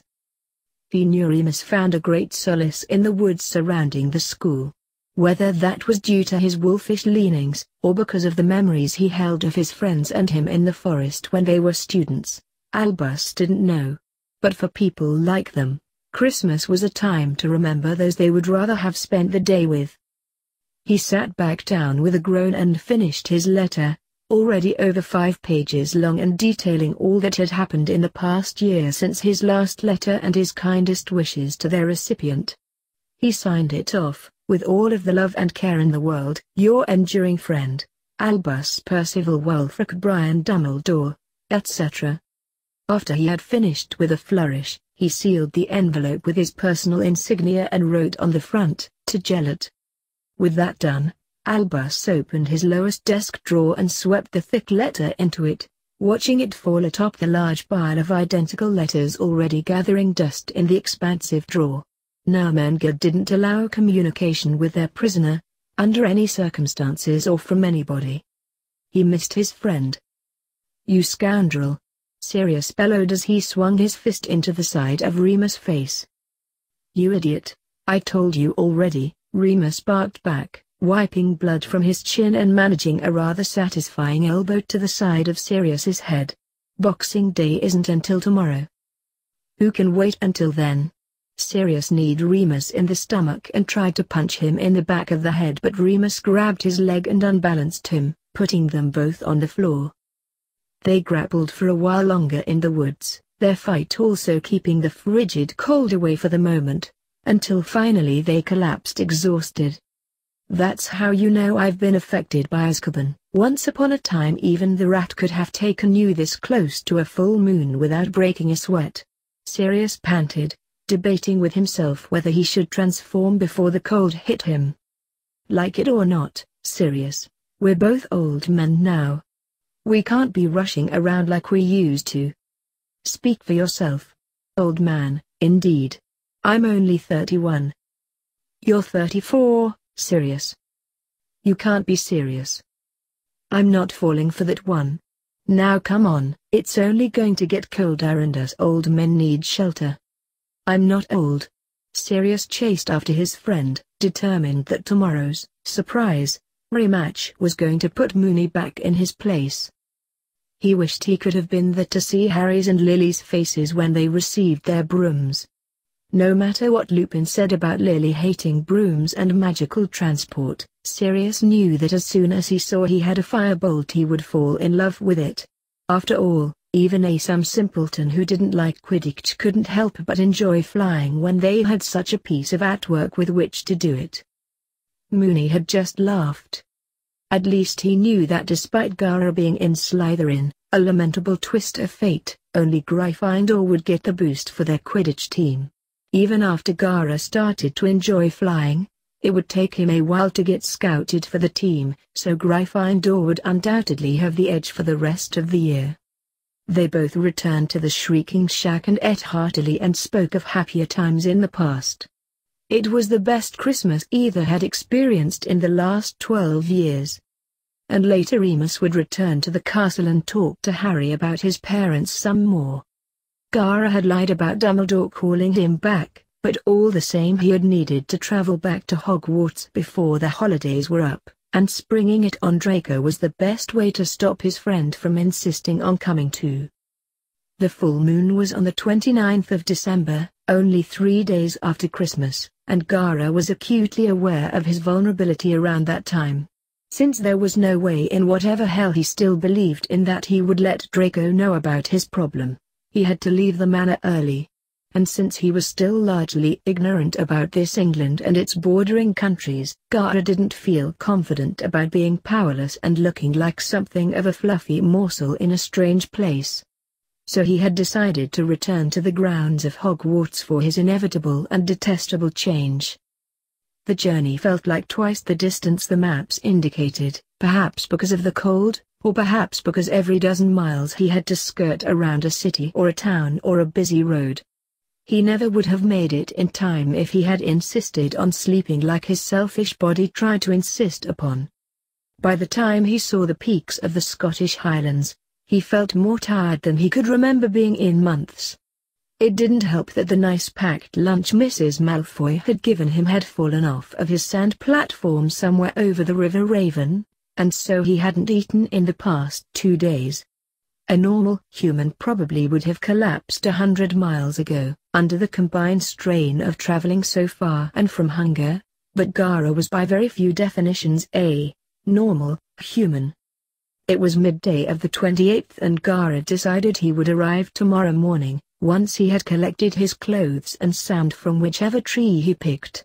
Sneaking back into the castle or arriving now would only draw suspicion, and the last thing he needed was people focusing on him tonight.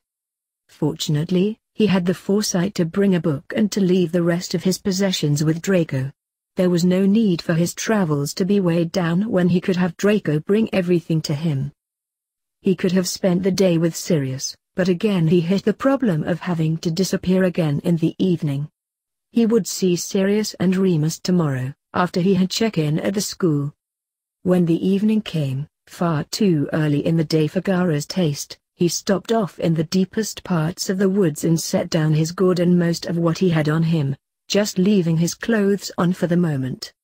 It would be easier to take them off too and fold them ready for the morning, rather than transforming in them and then having to awkwardly crawl out of them and dump them somewhere. But it was literally freezing cold and he could deal with wrinkled clothes in the morning. Better that than having to stand naked in the woods while fighting off the frostbite and indignity with his bare hands. And then he felt it, the change that had pained him so much on the first night and now was more of a looming inconvenience. In minutes he had turned into his little tanuki form and was running about the woods, trying to expend some of the limitless energy this body maintained. All things concerned, Gaara believed it was the least eventful night he had forcibly been transformed into a four-legged mini-demon tanuki that he could remember. His life was not placed in mortal danger, in fact he hardly encountered any creatures at all that night, except one slow-moving acromantula, which had sadly met its end by being squashed by a super plush but surprisingly weighty tail. When the morning came and Gaara had found his clothes without any undue stress or drama, he almost pinched himself. He dressed himself and set off, trying to work some heat into his freezing body, his clothes having collected a layer of frost in the night and his warming cloak not defrosting the small desert dweller quickly enough. He would go and see Sirius, but not before a hot bath and maybe a good meal.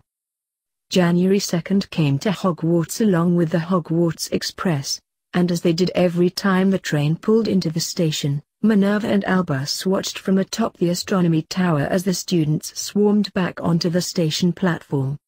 He had always enjoyed watching both the start-of-the-year arrivals, with the skittish first years and the exuberant returning upper years, and the post-Christmas students coming back to the castle with all of their holiday cheer and familial sentiment refilled. Minerva observed that for the first time in the 20 years since she had first been invited to join in his little ritual, Albus Dumbledore was not smiling as he watched his beloved children coming home, and she knew precisely why. In fact, she was in mood to smile herself with the grim spectacle taking place in the opposite direction to the station. Out, above the Forbidden Forest and the lake, flew a swarm of an entirely antithetical nature to the other. Bound within a bubble of patrimony maintained by a dozen Azkaban agents, were more Dementors than the aged professors could count, and certainly more than either had ever seen in one place. "It's now Minerva," Albus said solemnly, not taking his eyes off of the dark flock being corralled until the students were safely inside the wards. "Today is the day the world changes again." "Albus, everything is changing again, Minerva, just like it did on that night. October 31st, 1981. But this time, no one but us will mark this date on the calendar as anything but the day that the children returned to Hogwarts, as they did every year." Albus turned to her, and the twinkle was long gone from his eye. In those blue depths, she didn't see the familiar grandfather figure who had devoted the better part of his life to teaching children. Instead she saw the battle-hardened eyes of a warrior wizard who had fought in both of the great wars and countless wizarding ones in between. "The Ministry of Magic, our ministry, is declaring war on us. I never thought I would live to see it happen," Albus murmured. "But they're not really. They are declaring war on fear in the dark under their beds. They are declaring their war on Gaara and the change he might bring about." The Dementors were beginning to buzz and fly about agitated within their confines, and it soon became clear why. The ball of light burst and they exploded out like a blanket of smoke. "I always used to like the view from up here," Albus commented as he turned back to the stairs.